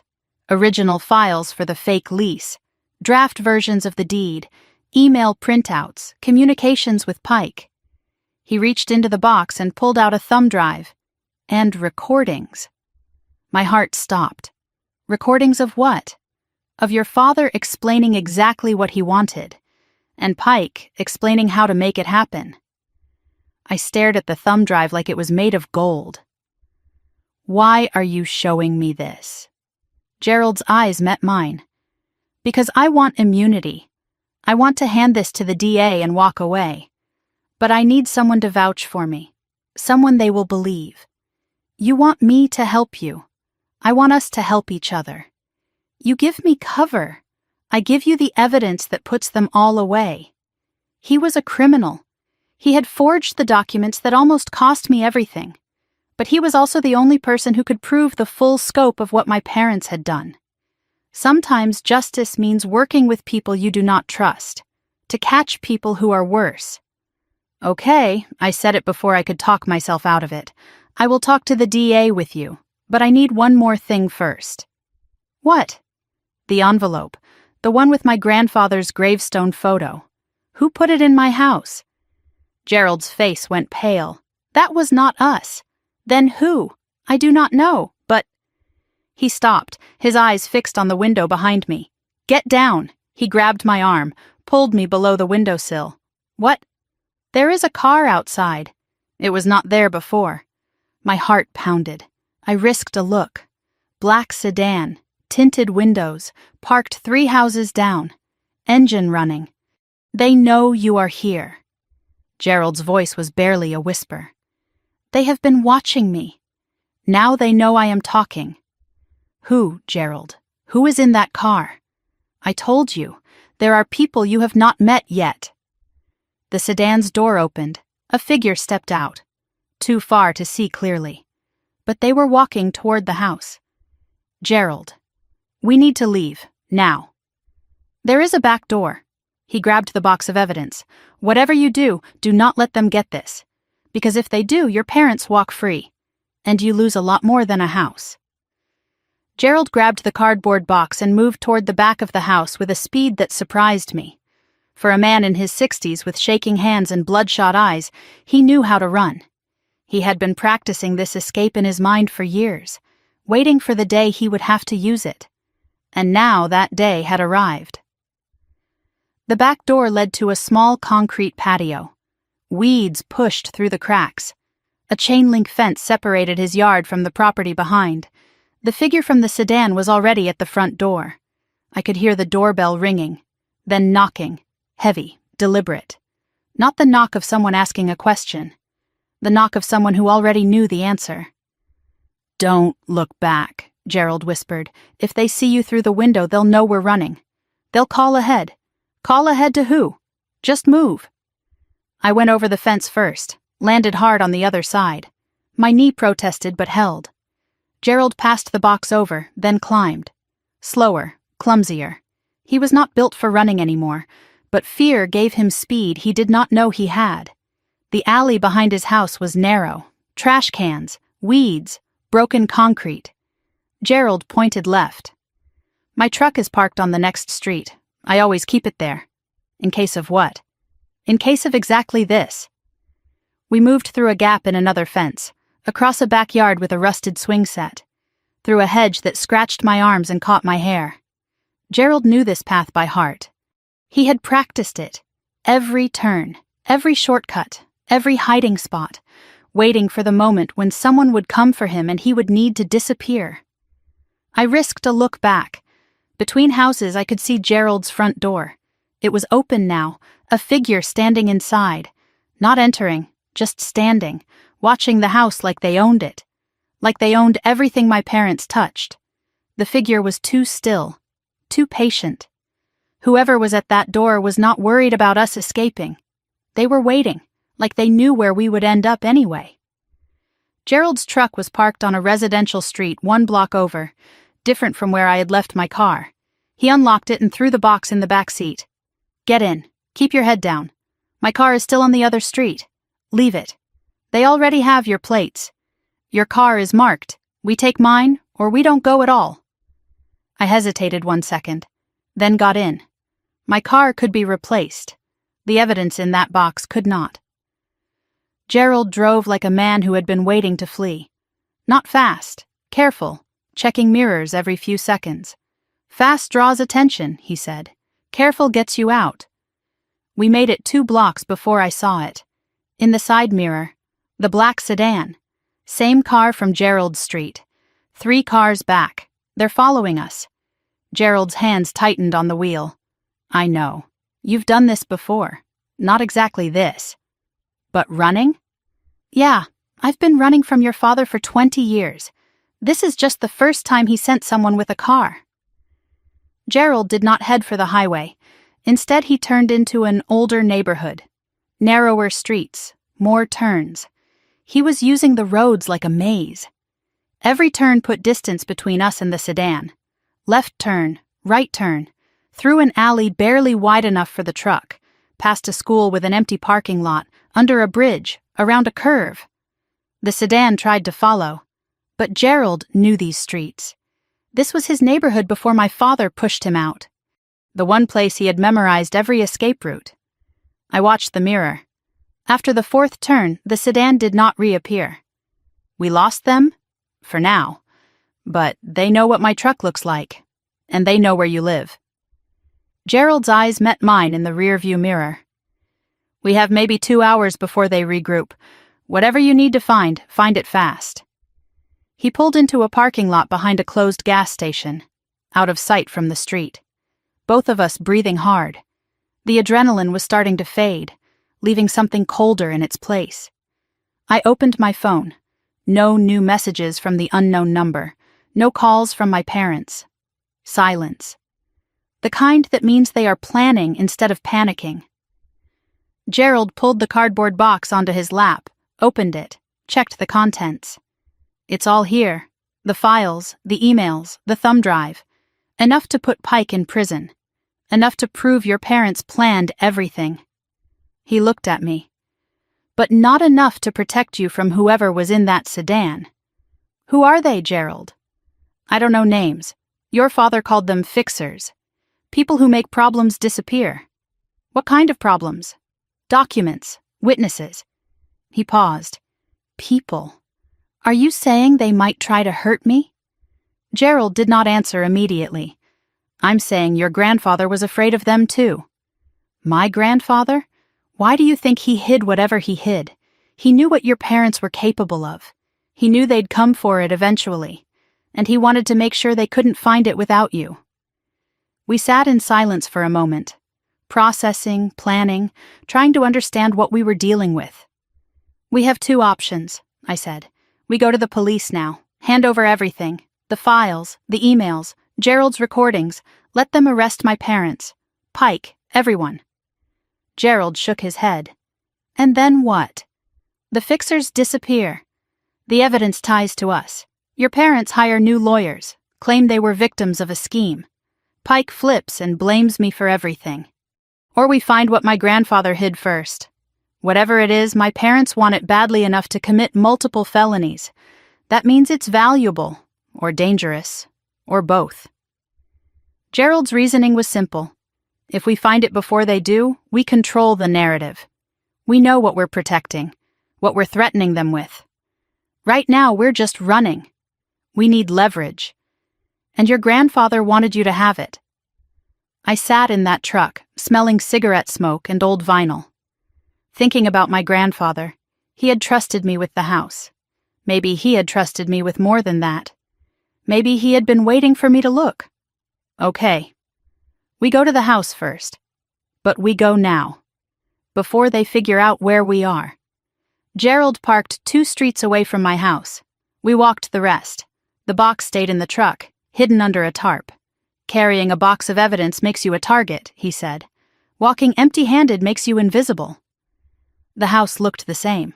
Same windows, same door, same porch where Deputy Romero had stood 2 days ago. But it looked different now. I was not coming home. I was coming to search, to find whatever my grandfather had left behind, and hope it was worth everything I had been through to keep it. Gerald stopped at the edge of the property, stared at the house.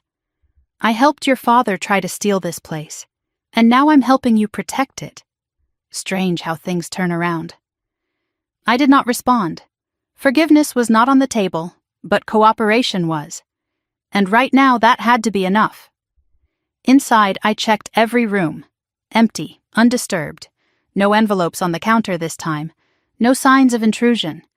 Maybe they were watching Gerald. Maybe they had not found this place yet.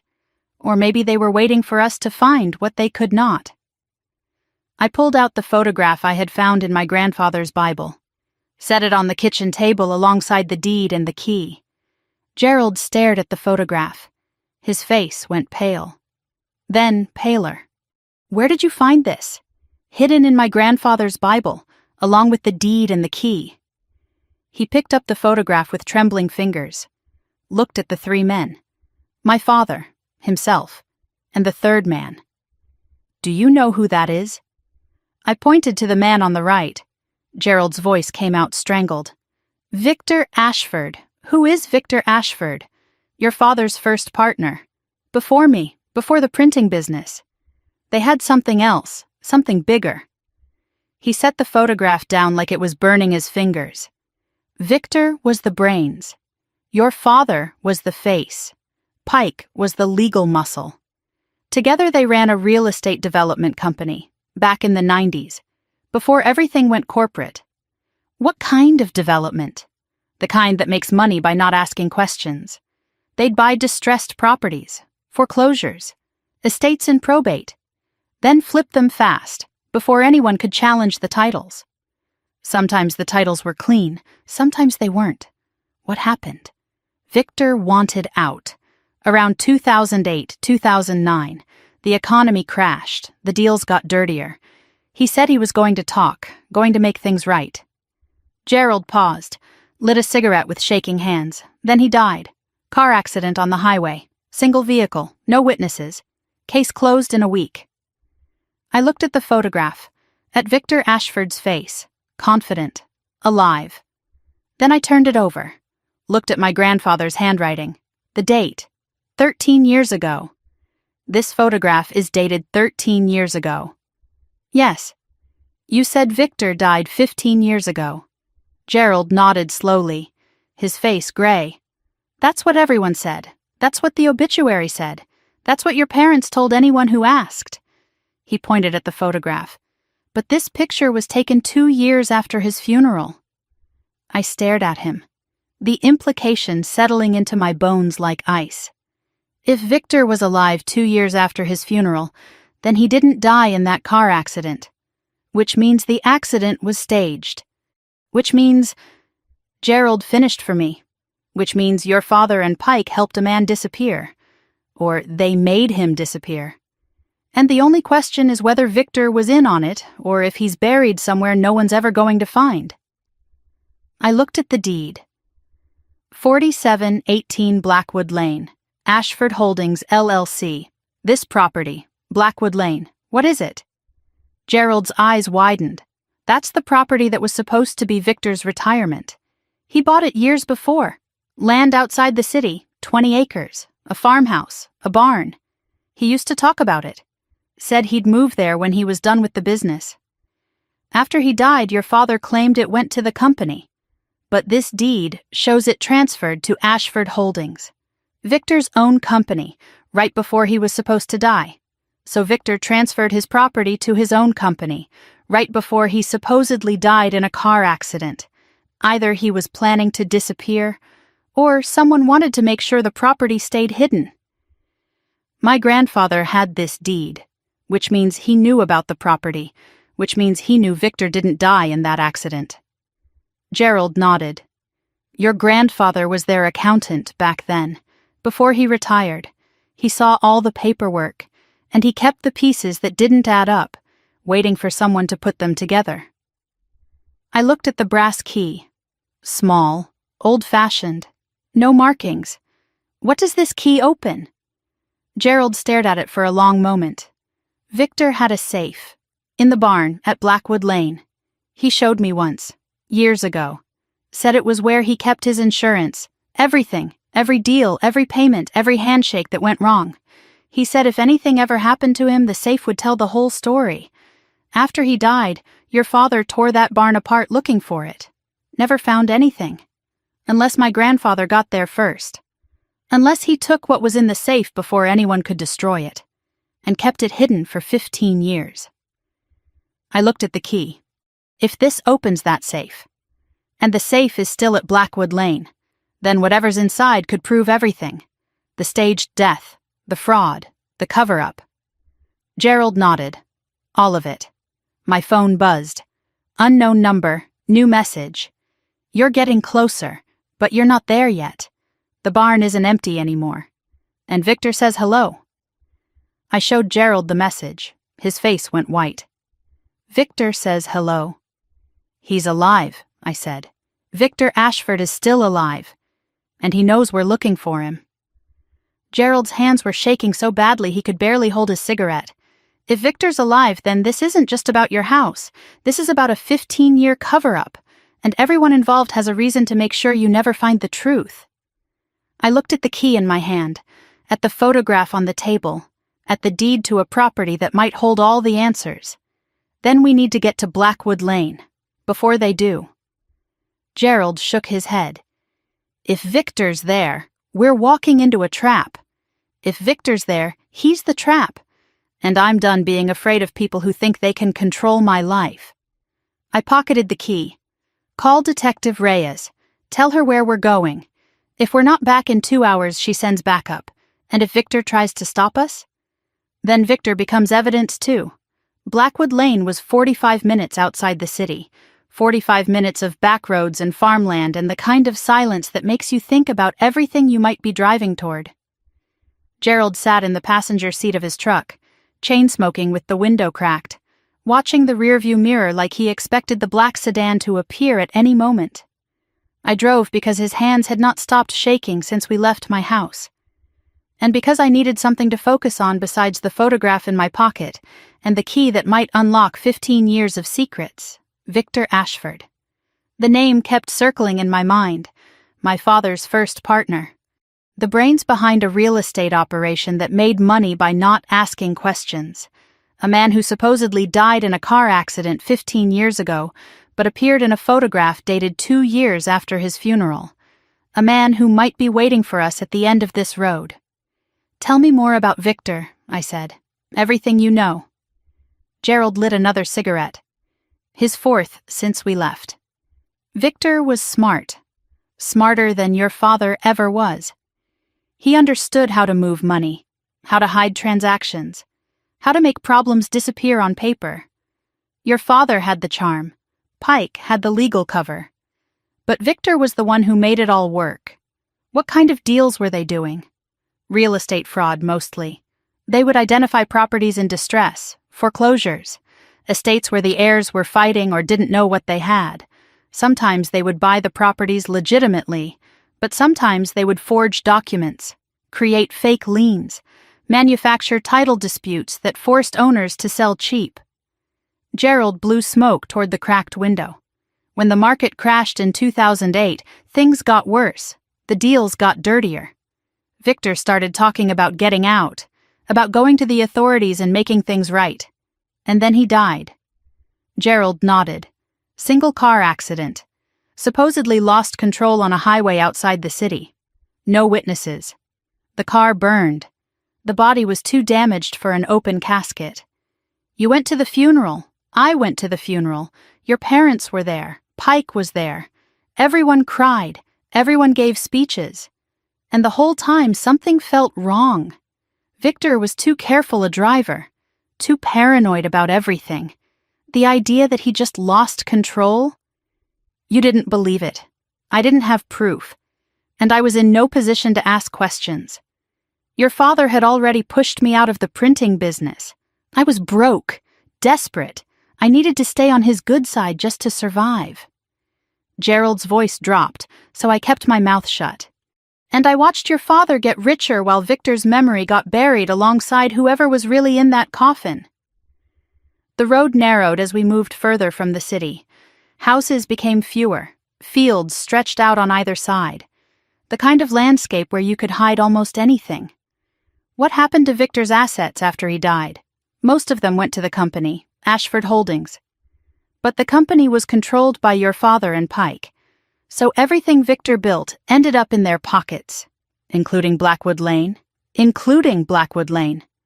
But your grandfather's deed shows the property transferred to Ashford Holdings before Victor died, which means either Victor moved it himself as part of a plan to disappear, or someone forged the transfer to make sure the property stayed hidden. I thought about that. My grandfather had kept the deed for 15 years. He had seen something wrong and documented it. But he had not gone to the police. He had not exposed anyone. He had just hidden the evidence and waited. Why didn't my grandfather do something? He had proof that Victor might be alive. Why just hide it? Gerald was quiet for a long moment. Because Mark is his son. Your grandfather loved your father, even knowing what he was capable of. He couldn't turn in his own child. But he couldn't destroy the evidence either. So he hid it, kept it safe. Maybe hoping someday your father would change. Maybe hoping someone else would find it and do what he couldn't. Someone like me. You're the one he trusted with the house. You're the one who would fight back. He knew that. He planned for it. The GPS told me to turn right onto an unmarked road. Gravel crunched under the tires. Trees closed in on both sides, blocking the late afternoon sun. We're close, I said. Gerald checked the mirror again. Still no sedan. But that didn't mean anything. We should have called Detective Reyes before we left. I did. Left a voicemail explaining where we were going and why. If we're not back in 2 hours, she'll send someone. And if Victor's there waiting for us, then we find out what he wants. And we get answers. The property appeared around a bend in the road. 20 acres of overgrown land. A farmhouse that had seen better decades. Paint peeling, windows dark. The kind of place that looks abandoned until you notice the fresh tire tracks in the mud. And a barn. Weathered red wood. Rusted hinges. Big enough to hide almost anything. Someone's been here recently, Gerald said, pointing at the tracks. I parked the truck near the farmhouse, killed the engine. The silence was immediate and complete. No birds, no wind, just the settling of the truck's engine and the sound of my own heartbeat. We got out carefully. Gerald had grabbed a flashlight from his glove compartment. I had my phone ready to record. Evidence, documentation, the only things that mattered when you were dealing with liars. The farmhouse first or the barn? Gerald looked at both buildings. His face was gray with fear, but he was still moving forward. Still choosing to be here. Victor's safe was in the barn. If the key fits, that's where we need to be. We walked toward the barn. The grass was tall enough to brush our knees. Insects scattered as we moved through it. The barn doors were closed but not locked. Gerald pulled one open with a screech of rusted metal. Inside, the air was thick with dust and old hay. Shafts of light came through gaps in the roof, illuminating floating particles. Farm equipment that hadn't been used in years, stalls that had once held animals. And in the back corner, partially hidden by a canvas tarp, something that didn't belong, a floor safe, industrial grade. The kind that couldn't be moved without serious equipment. Gerald pointed. That's it. That's Victor's safe. I approached slowly. The tarp was dusty, but the safe itself was clean. Someone had been here recently. Someone had checked on it. The key felt heavy in my hand as I pulled it out. Old brass. No markings. It might not even work. 15 years was a long time. Locks corrode, keys get copied, safes get emptied. I knelt beside the safe. The keyhole was small but clean, recently oiled maybe. I slid the key in. It fit perfectly. The lock turned with a click that echoed in the empty barn. I opened the safe. Inside were files. Dozens of files. Bank statements, property records, contracts with signatures I recognized and signatures I didn't. Photographs, audio cassettes, a ledger book with handwritten entries going back 20 years. And on top of everything, a single envelope, sealed, with my name written on it in my grandfather's handwriting. Tessa. He knew. My grandfather knew I would find this. He had prepared for it. He had left me a message. My hands trembled as I picked up the envelope, opened it carefully. Inside was a single sheet of paper. Tessa. If you're reading this, I'm gone, and you found what I spent 15 years protecting. Everything in this safe proves what your father and his partners did. The fraud, the forgeries, the staged death of Victor Ashford, and the real death of the man whose body they used. Victor is not dead. He disappeared willingly, with your father's help, in exchange for his silence about their crimes. They paid him to vanish. They gave him a new identity. And they buried someone else in his grave. I couldn't stop them. I couldn't turn in my own son. But I couldn't let the truth disappear either. So I took everything from Victor's safe before they could destroy it. I've been holding it ever since, waiting for the right moment. That moment is now. You are the only person I trust to do what I couldn't. Use this evidence to protect yourself. Expose the truth. And don't let them win. I love you. I always have. Grandpa Henry. I stood there holding my grandfather's letter, tears streaming down my face. He had known. He had watched his own son become a criminal and felt powerless to stop it. But he had not been completely powerless. He had saved the evidence. He had left it for me to find. Tessa. Gerald's voice was sharp, urgent. We need to go. Now. I looked up. He was at the barn door, looking toward the road. There's a car coming. Black sedan. My heart stopped. I grabbed the envelope, shoved files into my bag. As many as I could carry. The thumb drive, the recordings. Is there anything digital in there? Gerald helped me search. Found a small hard drive at the bottom of the safe. Unmarked but clearly important. I grabbed it, closed the safe, left it unlocked because there was no time. Back door? Gerald pointed to a gap in the barn's back wall, wide enough to squeeze through. We ran. Outside, the tall grass swallowed us. We moved low, fast, heading for a tree line at the edge of the property. Behind us, I heard car doors closing. Voices. At least 2 people, maybe more. We made it to the trees just as flashlight beams swept across the barn entrance. They know we were here, Gerald whispered. Then we need to keep moving. We pushed through the trees, branches scratching, roots threatening to trip us. The truck was on the other side of the farmhouse, too far, too exposed. My phone buzzed, unknown number. Against every instinct I answered, Ms. Ward. A male voice, calm, cultured, familiar in a way I couldn't place. My name is Victor Ashford. I believe you have something of mine. My blood froze. I'd like it back, and I'd like to have a conversation, in person, at your house, in 1 hour. What makes you think I'll agree to that? Because if you don't, my associates will find you in those woods and have a much less pleasant conversation. I have people at every exit. You're not leaving Blackwood Lane without my permission. What do you want? I want the evidence you just took from my safe. I want the key your grandfather stole, and I want to make you an offer. What kind of offer? The kind that lets everyone walk away. Your parents go back to their lives. You keep your house. I disappear again. Everyone wins. And if I say no? Then my associates search your property. And when they're done, there won't be a property left to keep. I looked at Gerald. His face was white with terror. 1 hour, Victor said. Your house. Come alone or don't come at all. And Ms. Ward, don't bother calling the police.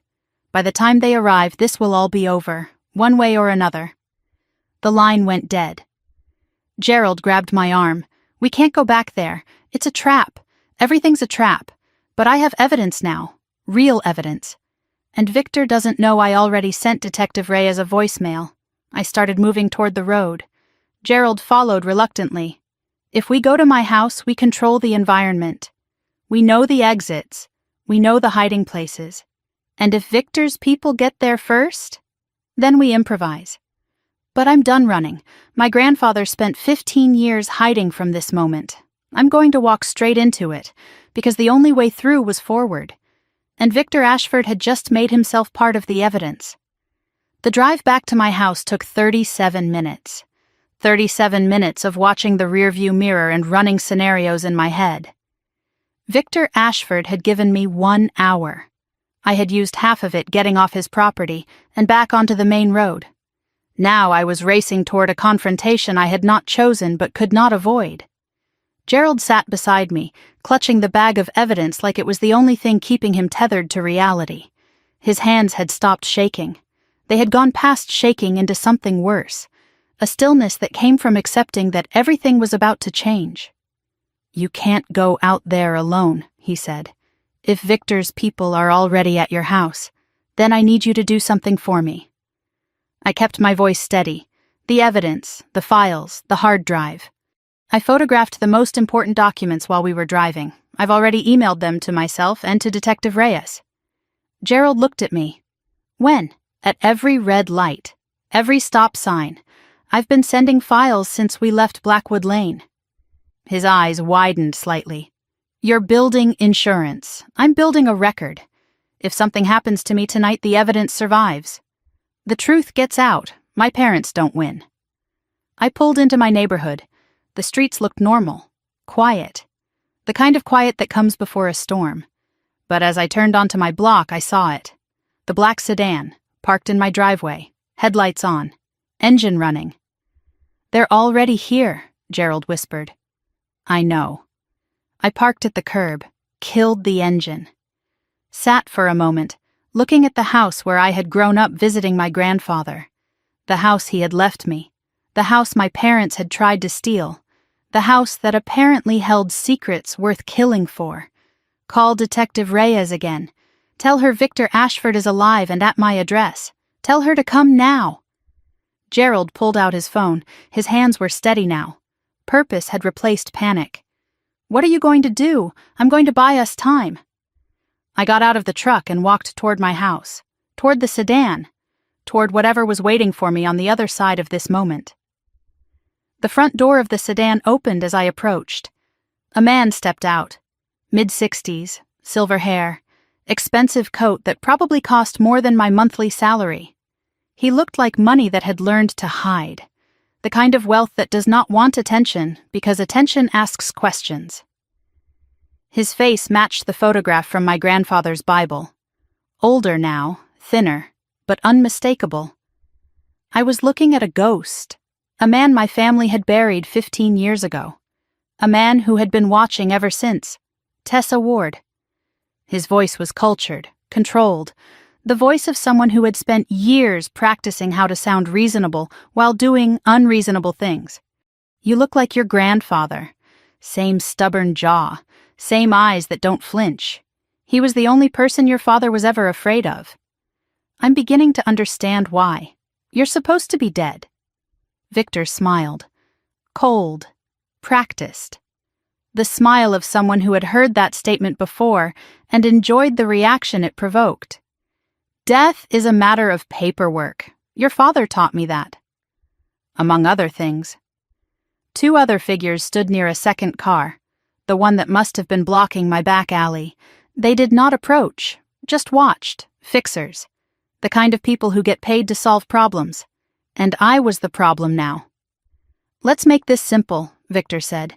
You have something that belongs to me, a key, a deed, a photograph, things your grandfather stole from my safe 15 years ago. I want them back. Your safe? My safe. My evidence. My insurance policy. Your grandfather took it before I could disappear properly. He's been holding it over your father ever since. A lovely, quiet arrangement. Until he died and left everything to you. My mind raced. My grandfather had not just hidden the evidence. He had used it. He had kept my father in line with it for 15 years. For 15 years, Henry and I had an understanding, Victor continued. He kept quiet about my survival. I stayed away from the family. Your father paid us both to maintain the peace. Paid you? Silence has a price. Your father met it every month. A lovely arrangement. Until you started digging. So here's my proposition. Give me the key, the deed, the photograph. Forget everything you've learned. And I'll disappear again. Your parents go back to their lives. You keep your house. Everyone wins. And if I refuse? Victor's smile faded.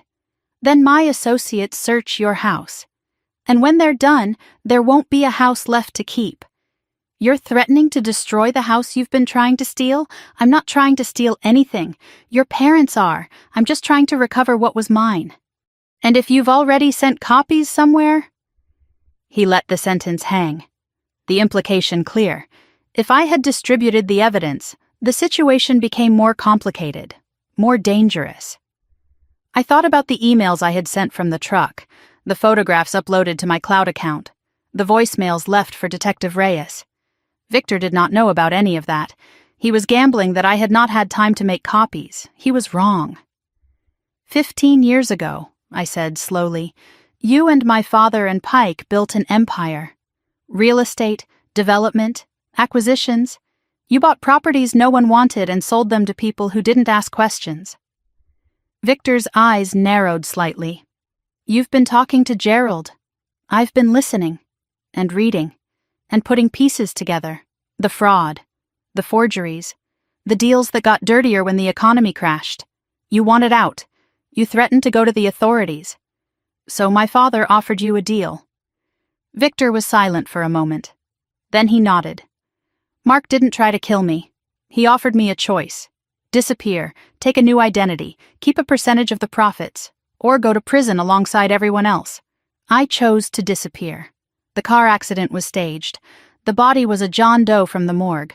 Pike handled the paperwork. Your father handled the payoffs. And I became a ghost with a bank account. But my grandfather figured it out. Victor's jaw tightened. Henry found the inconsistencies in the books. He went to Blackwood Lane before your father could clean it out. He took the contents of my safe, and he used them to keep your father in check for 15 years. I stared at him. My grandfather was blackmailing my father?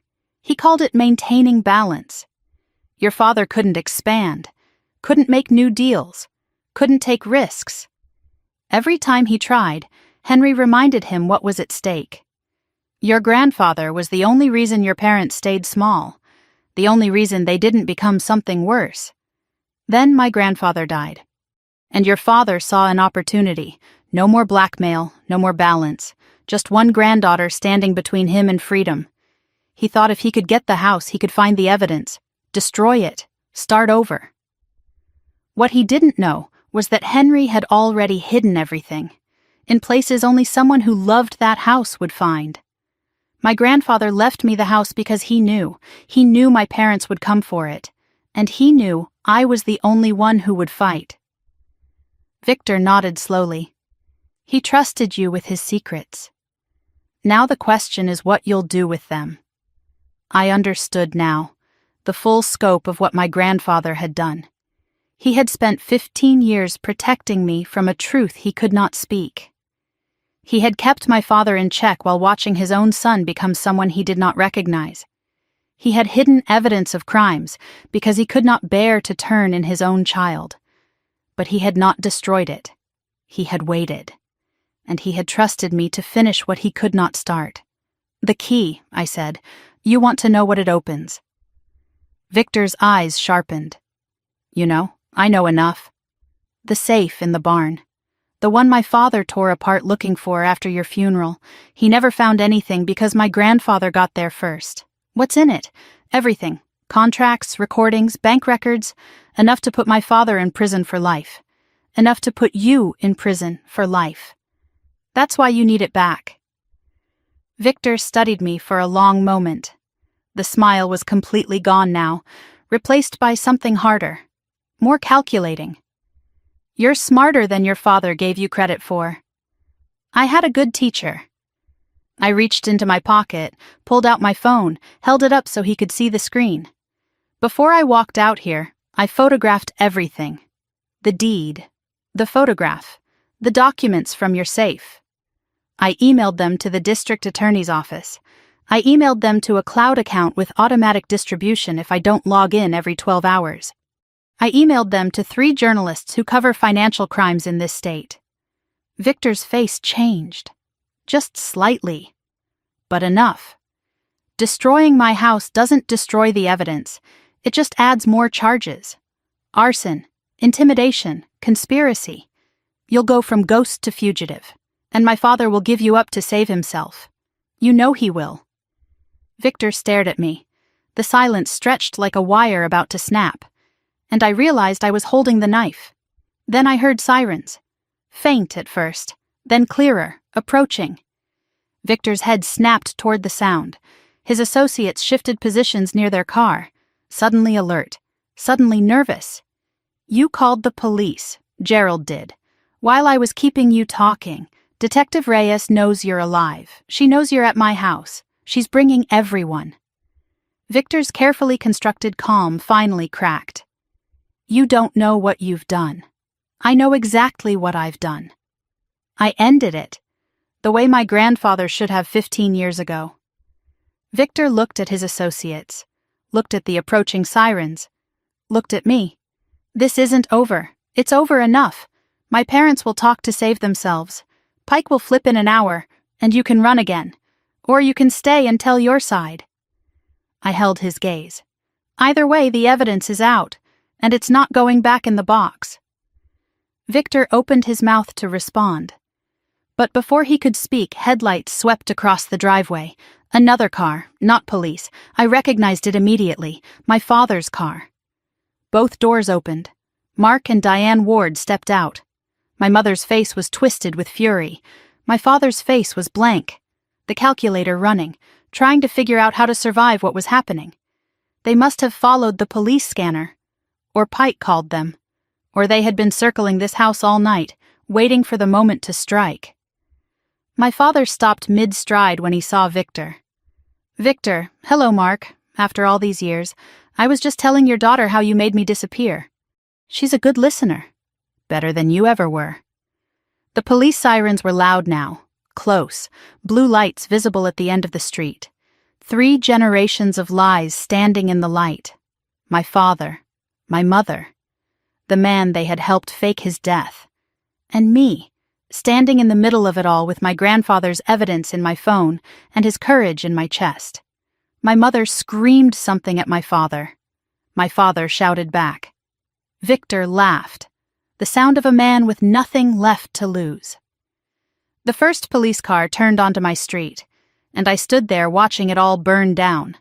The first police car stopped at the edge of my driveway, then a second, then a third. Blue lights painted everything in flashes of cold color. My father stood frozen near his car, watching the officers emerge with their hands on their weapons.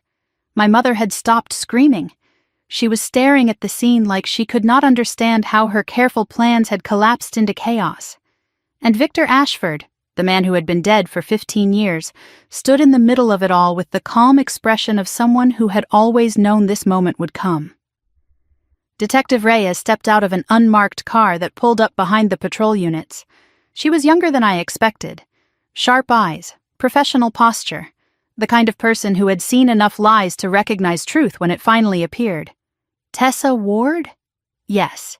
She looked at Victor, then at my parents, then at the two men near the second sedan who had started edging toward their vehicle. "Nobody moves," she said loudly. Her voice carried across the driveway with the authority of someone who meant every word. "We have a lot to discuss." Victor's associates stopped. My father's hands dropped to his sides. My mother clutched her purse like it could protect her from what was coming.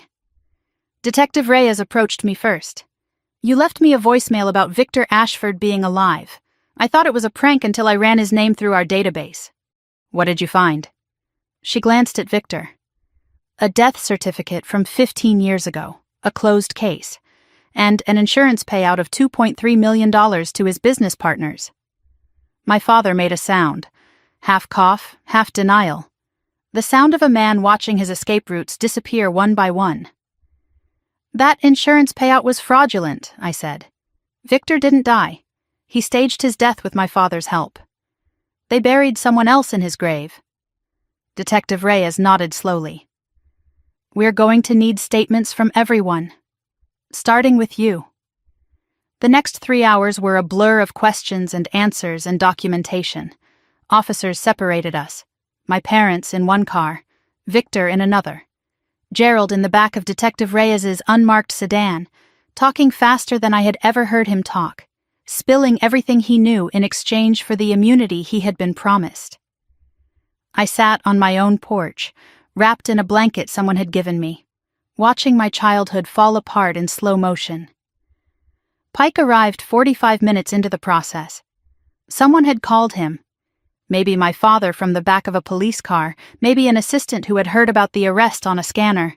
He pulled up in his expensive car with his expensive suit and his expensive confidence, ready to make everything go away the way he always did.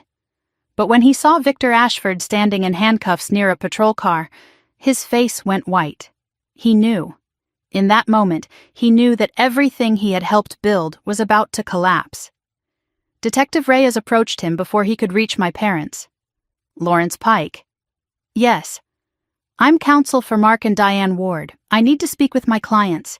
Your clients are being detained pending investigation of multiple felonies, and we have questions for you as well."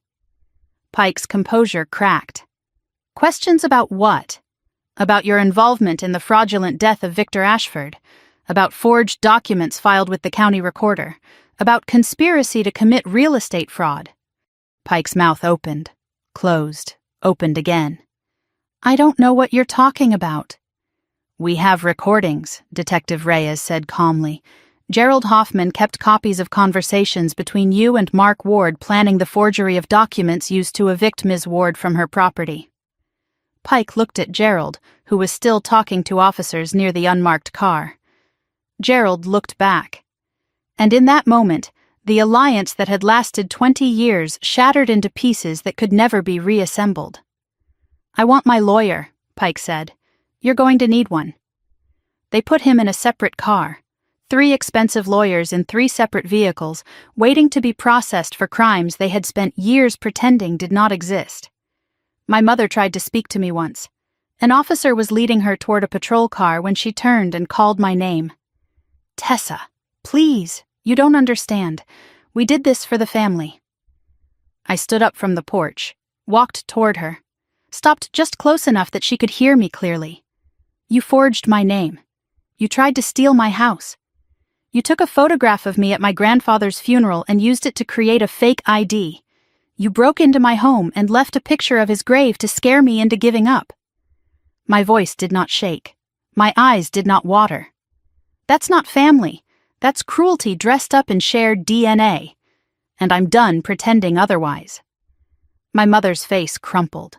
For a moment I saw something that might have been genuine grief, or might have been the realization that her manipulation had finally stopped working. "Tessa." "We're not family anymore," I said. "We're a court case, and I hope the judge shows you more mercy than you showed me." The officer led her away. She did not look back. Neither did I. My father never tried to speak to me at all. He sat in the back of his patrol car with his eyes closed, already calculating his defense, already planning how to minimize his exposure, already looking for someone else to blame. That was who he had always been. A man who saw relationships as transactions and loyalty as weakness. My grandfather had spent 15 years trying to contain him. I had spent 3 days exposing him. And now the system would decide what to do with him. Victor Ashford was the last to be loaded into a vehicle. He had been cooperative, almost eager, like he had been waiting for this moment as much as I had. Detective Reyes approached me after Victor's car pulled away. "He's talking," she said. "Everything. The staged death, the insurance fraud, the payoffs to your father. He's giving us names, dates, account numbers. Says he kept records of everything." "Why?" Detective Reyes shrugged. "He says he's tired of running, tired of being a ghost. He'd rather spend his remaining years in prison as Victor Ashford than die alone as someone else." I thought about that. 15 years of hiding, 15 years of watching from the shadows while other people lived his life, spent his money, built on the foundation he had created. Maybe prison felt like freedom compared to that. What happens now? We process everyone, review the evidence, your grandfather's documents, Gerald's recordings, Victor's testimony. It's going to take time, but we have enough for multiple indictments. And the house? Detective Reyes smiled slightly. The fraudulent deed has already been flagged. With the evidence you provided, voiding it should be straightforward. That house is yours, legally and completely. I looked at the house behind me. Same windows, same door, same porch where I had stood so many times, never knowing what secrets were hidden inside. My grandfather had protected this place. He had protected me. And now, finally, I could protect his legacy. The last police car left around midnight. Gerald came to say goodbye before Detective Reyes drove him to the station for formal processing. He looked different, lighter, like confession had lifted something he had been carrying for too long. "I meant what I said about immunity," he told me. "I'll testify to everything. Your grandfather deserves that much. My grandfather deserved a lot of things he never got." Gerald nodded. "He was a good man, better than any of us. He tried to hold your father together even when there was nothing left to hold." "I know." Gerald hesitated. Then he said something that surprised me. He talked about you all the time, even before he got sick. He'd say Tessa's the only one who turned out right. She's the only one I trust. I didn't understand what he meant until I watched you in that courtroom, until I saw you stand up to people who had been bullying you your whole life. He looked at the house one last time. "He'd be proud of you. I hope you know that." "I do." Gerald got into Detective Reyes's car. The door closed, the engine started, and then he was gone. Another ghost who had finally decided to become real. I stood alone in my driveway for a long time after everyone left. The night was quiet, the kind of quiet that only comes after chaos has exhausted itself. Stars were visible above the trees, the same stars my grandfather and I had watched from this porch when I was a child, the same sky that had covered all of us, liars and truth-tellers alike, for all these years. I walked inside. The house felt different now, not haunted, not burdened, just quiet. The kind of quiet that comes from finally being safe. I went to my grandfather's study, sat at his desk, looked at the Bible where he had hidden his secrets, the hollow pages, the space where the key and the photograph and the deed had waited for 15 years. He had known this day would come. He had prepared for it. He had trusted me to finish what he could not start. And I had. I found a piece of paper in his desk drawer, old stationery with his name printed at the top, Henry Ward, the name of a man who had loved imperfect people and tried to protect them from themselves, the name of a man who had finally been heard. I wrote him a letter. I do not know why. He would never read it. But some things need to be said even when no one is listening. Dear Grandpa, I found everything you left for me, the key, the photograph, the truth. I know what you did and why you did it. I know you couldn't turn in your own son. I know you carried that weight for 15 years. I want you to know that I understand. And I forgive you for the choices you couldn't make. I made them for you. The evidence is with the police. Victor is in custody. Dad and Mom are facing charges. Pike's career is over. The house is safe. Your house. My house. Our house. I'm going to take care of it the way you asked me to. I'm going to plant flowers in the garden and fix the squeaky step on the porch and sit on the swing where we used to watch storms roll in. I'm going to live here. Really live here. Not just survive. I'm going to build a life in the space you protected for me. Thank you for believing in me when no one else did. Thank you for leaving me more than a house. You left me proof that I was worth fighting for. I love you. I always will. Tessa.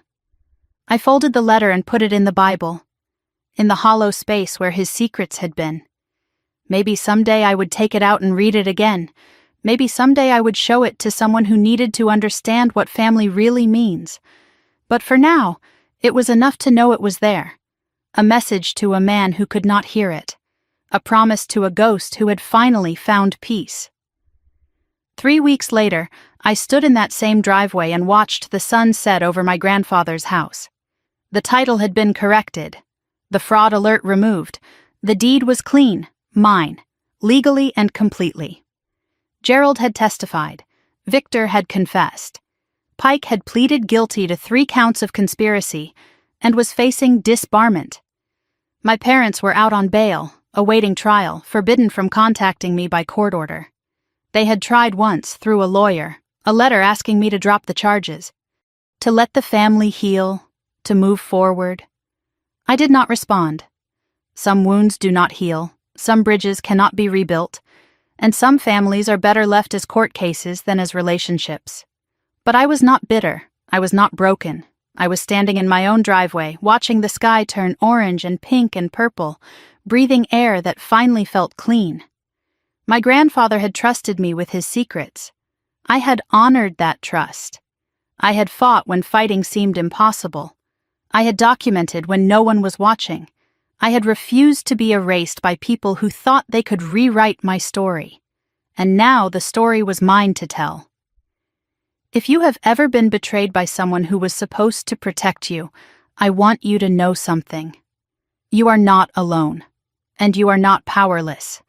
The people who hurt you may have money and lawyers and years of practice at manipulation, but you have something they do not. You have the truth.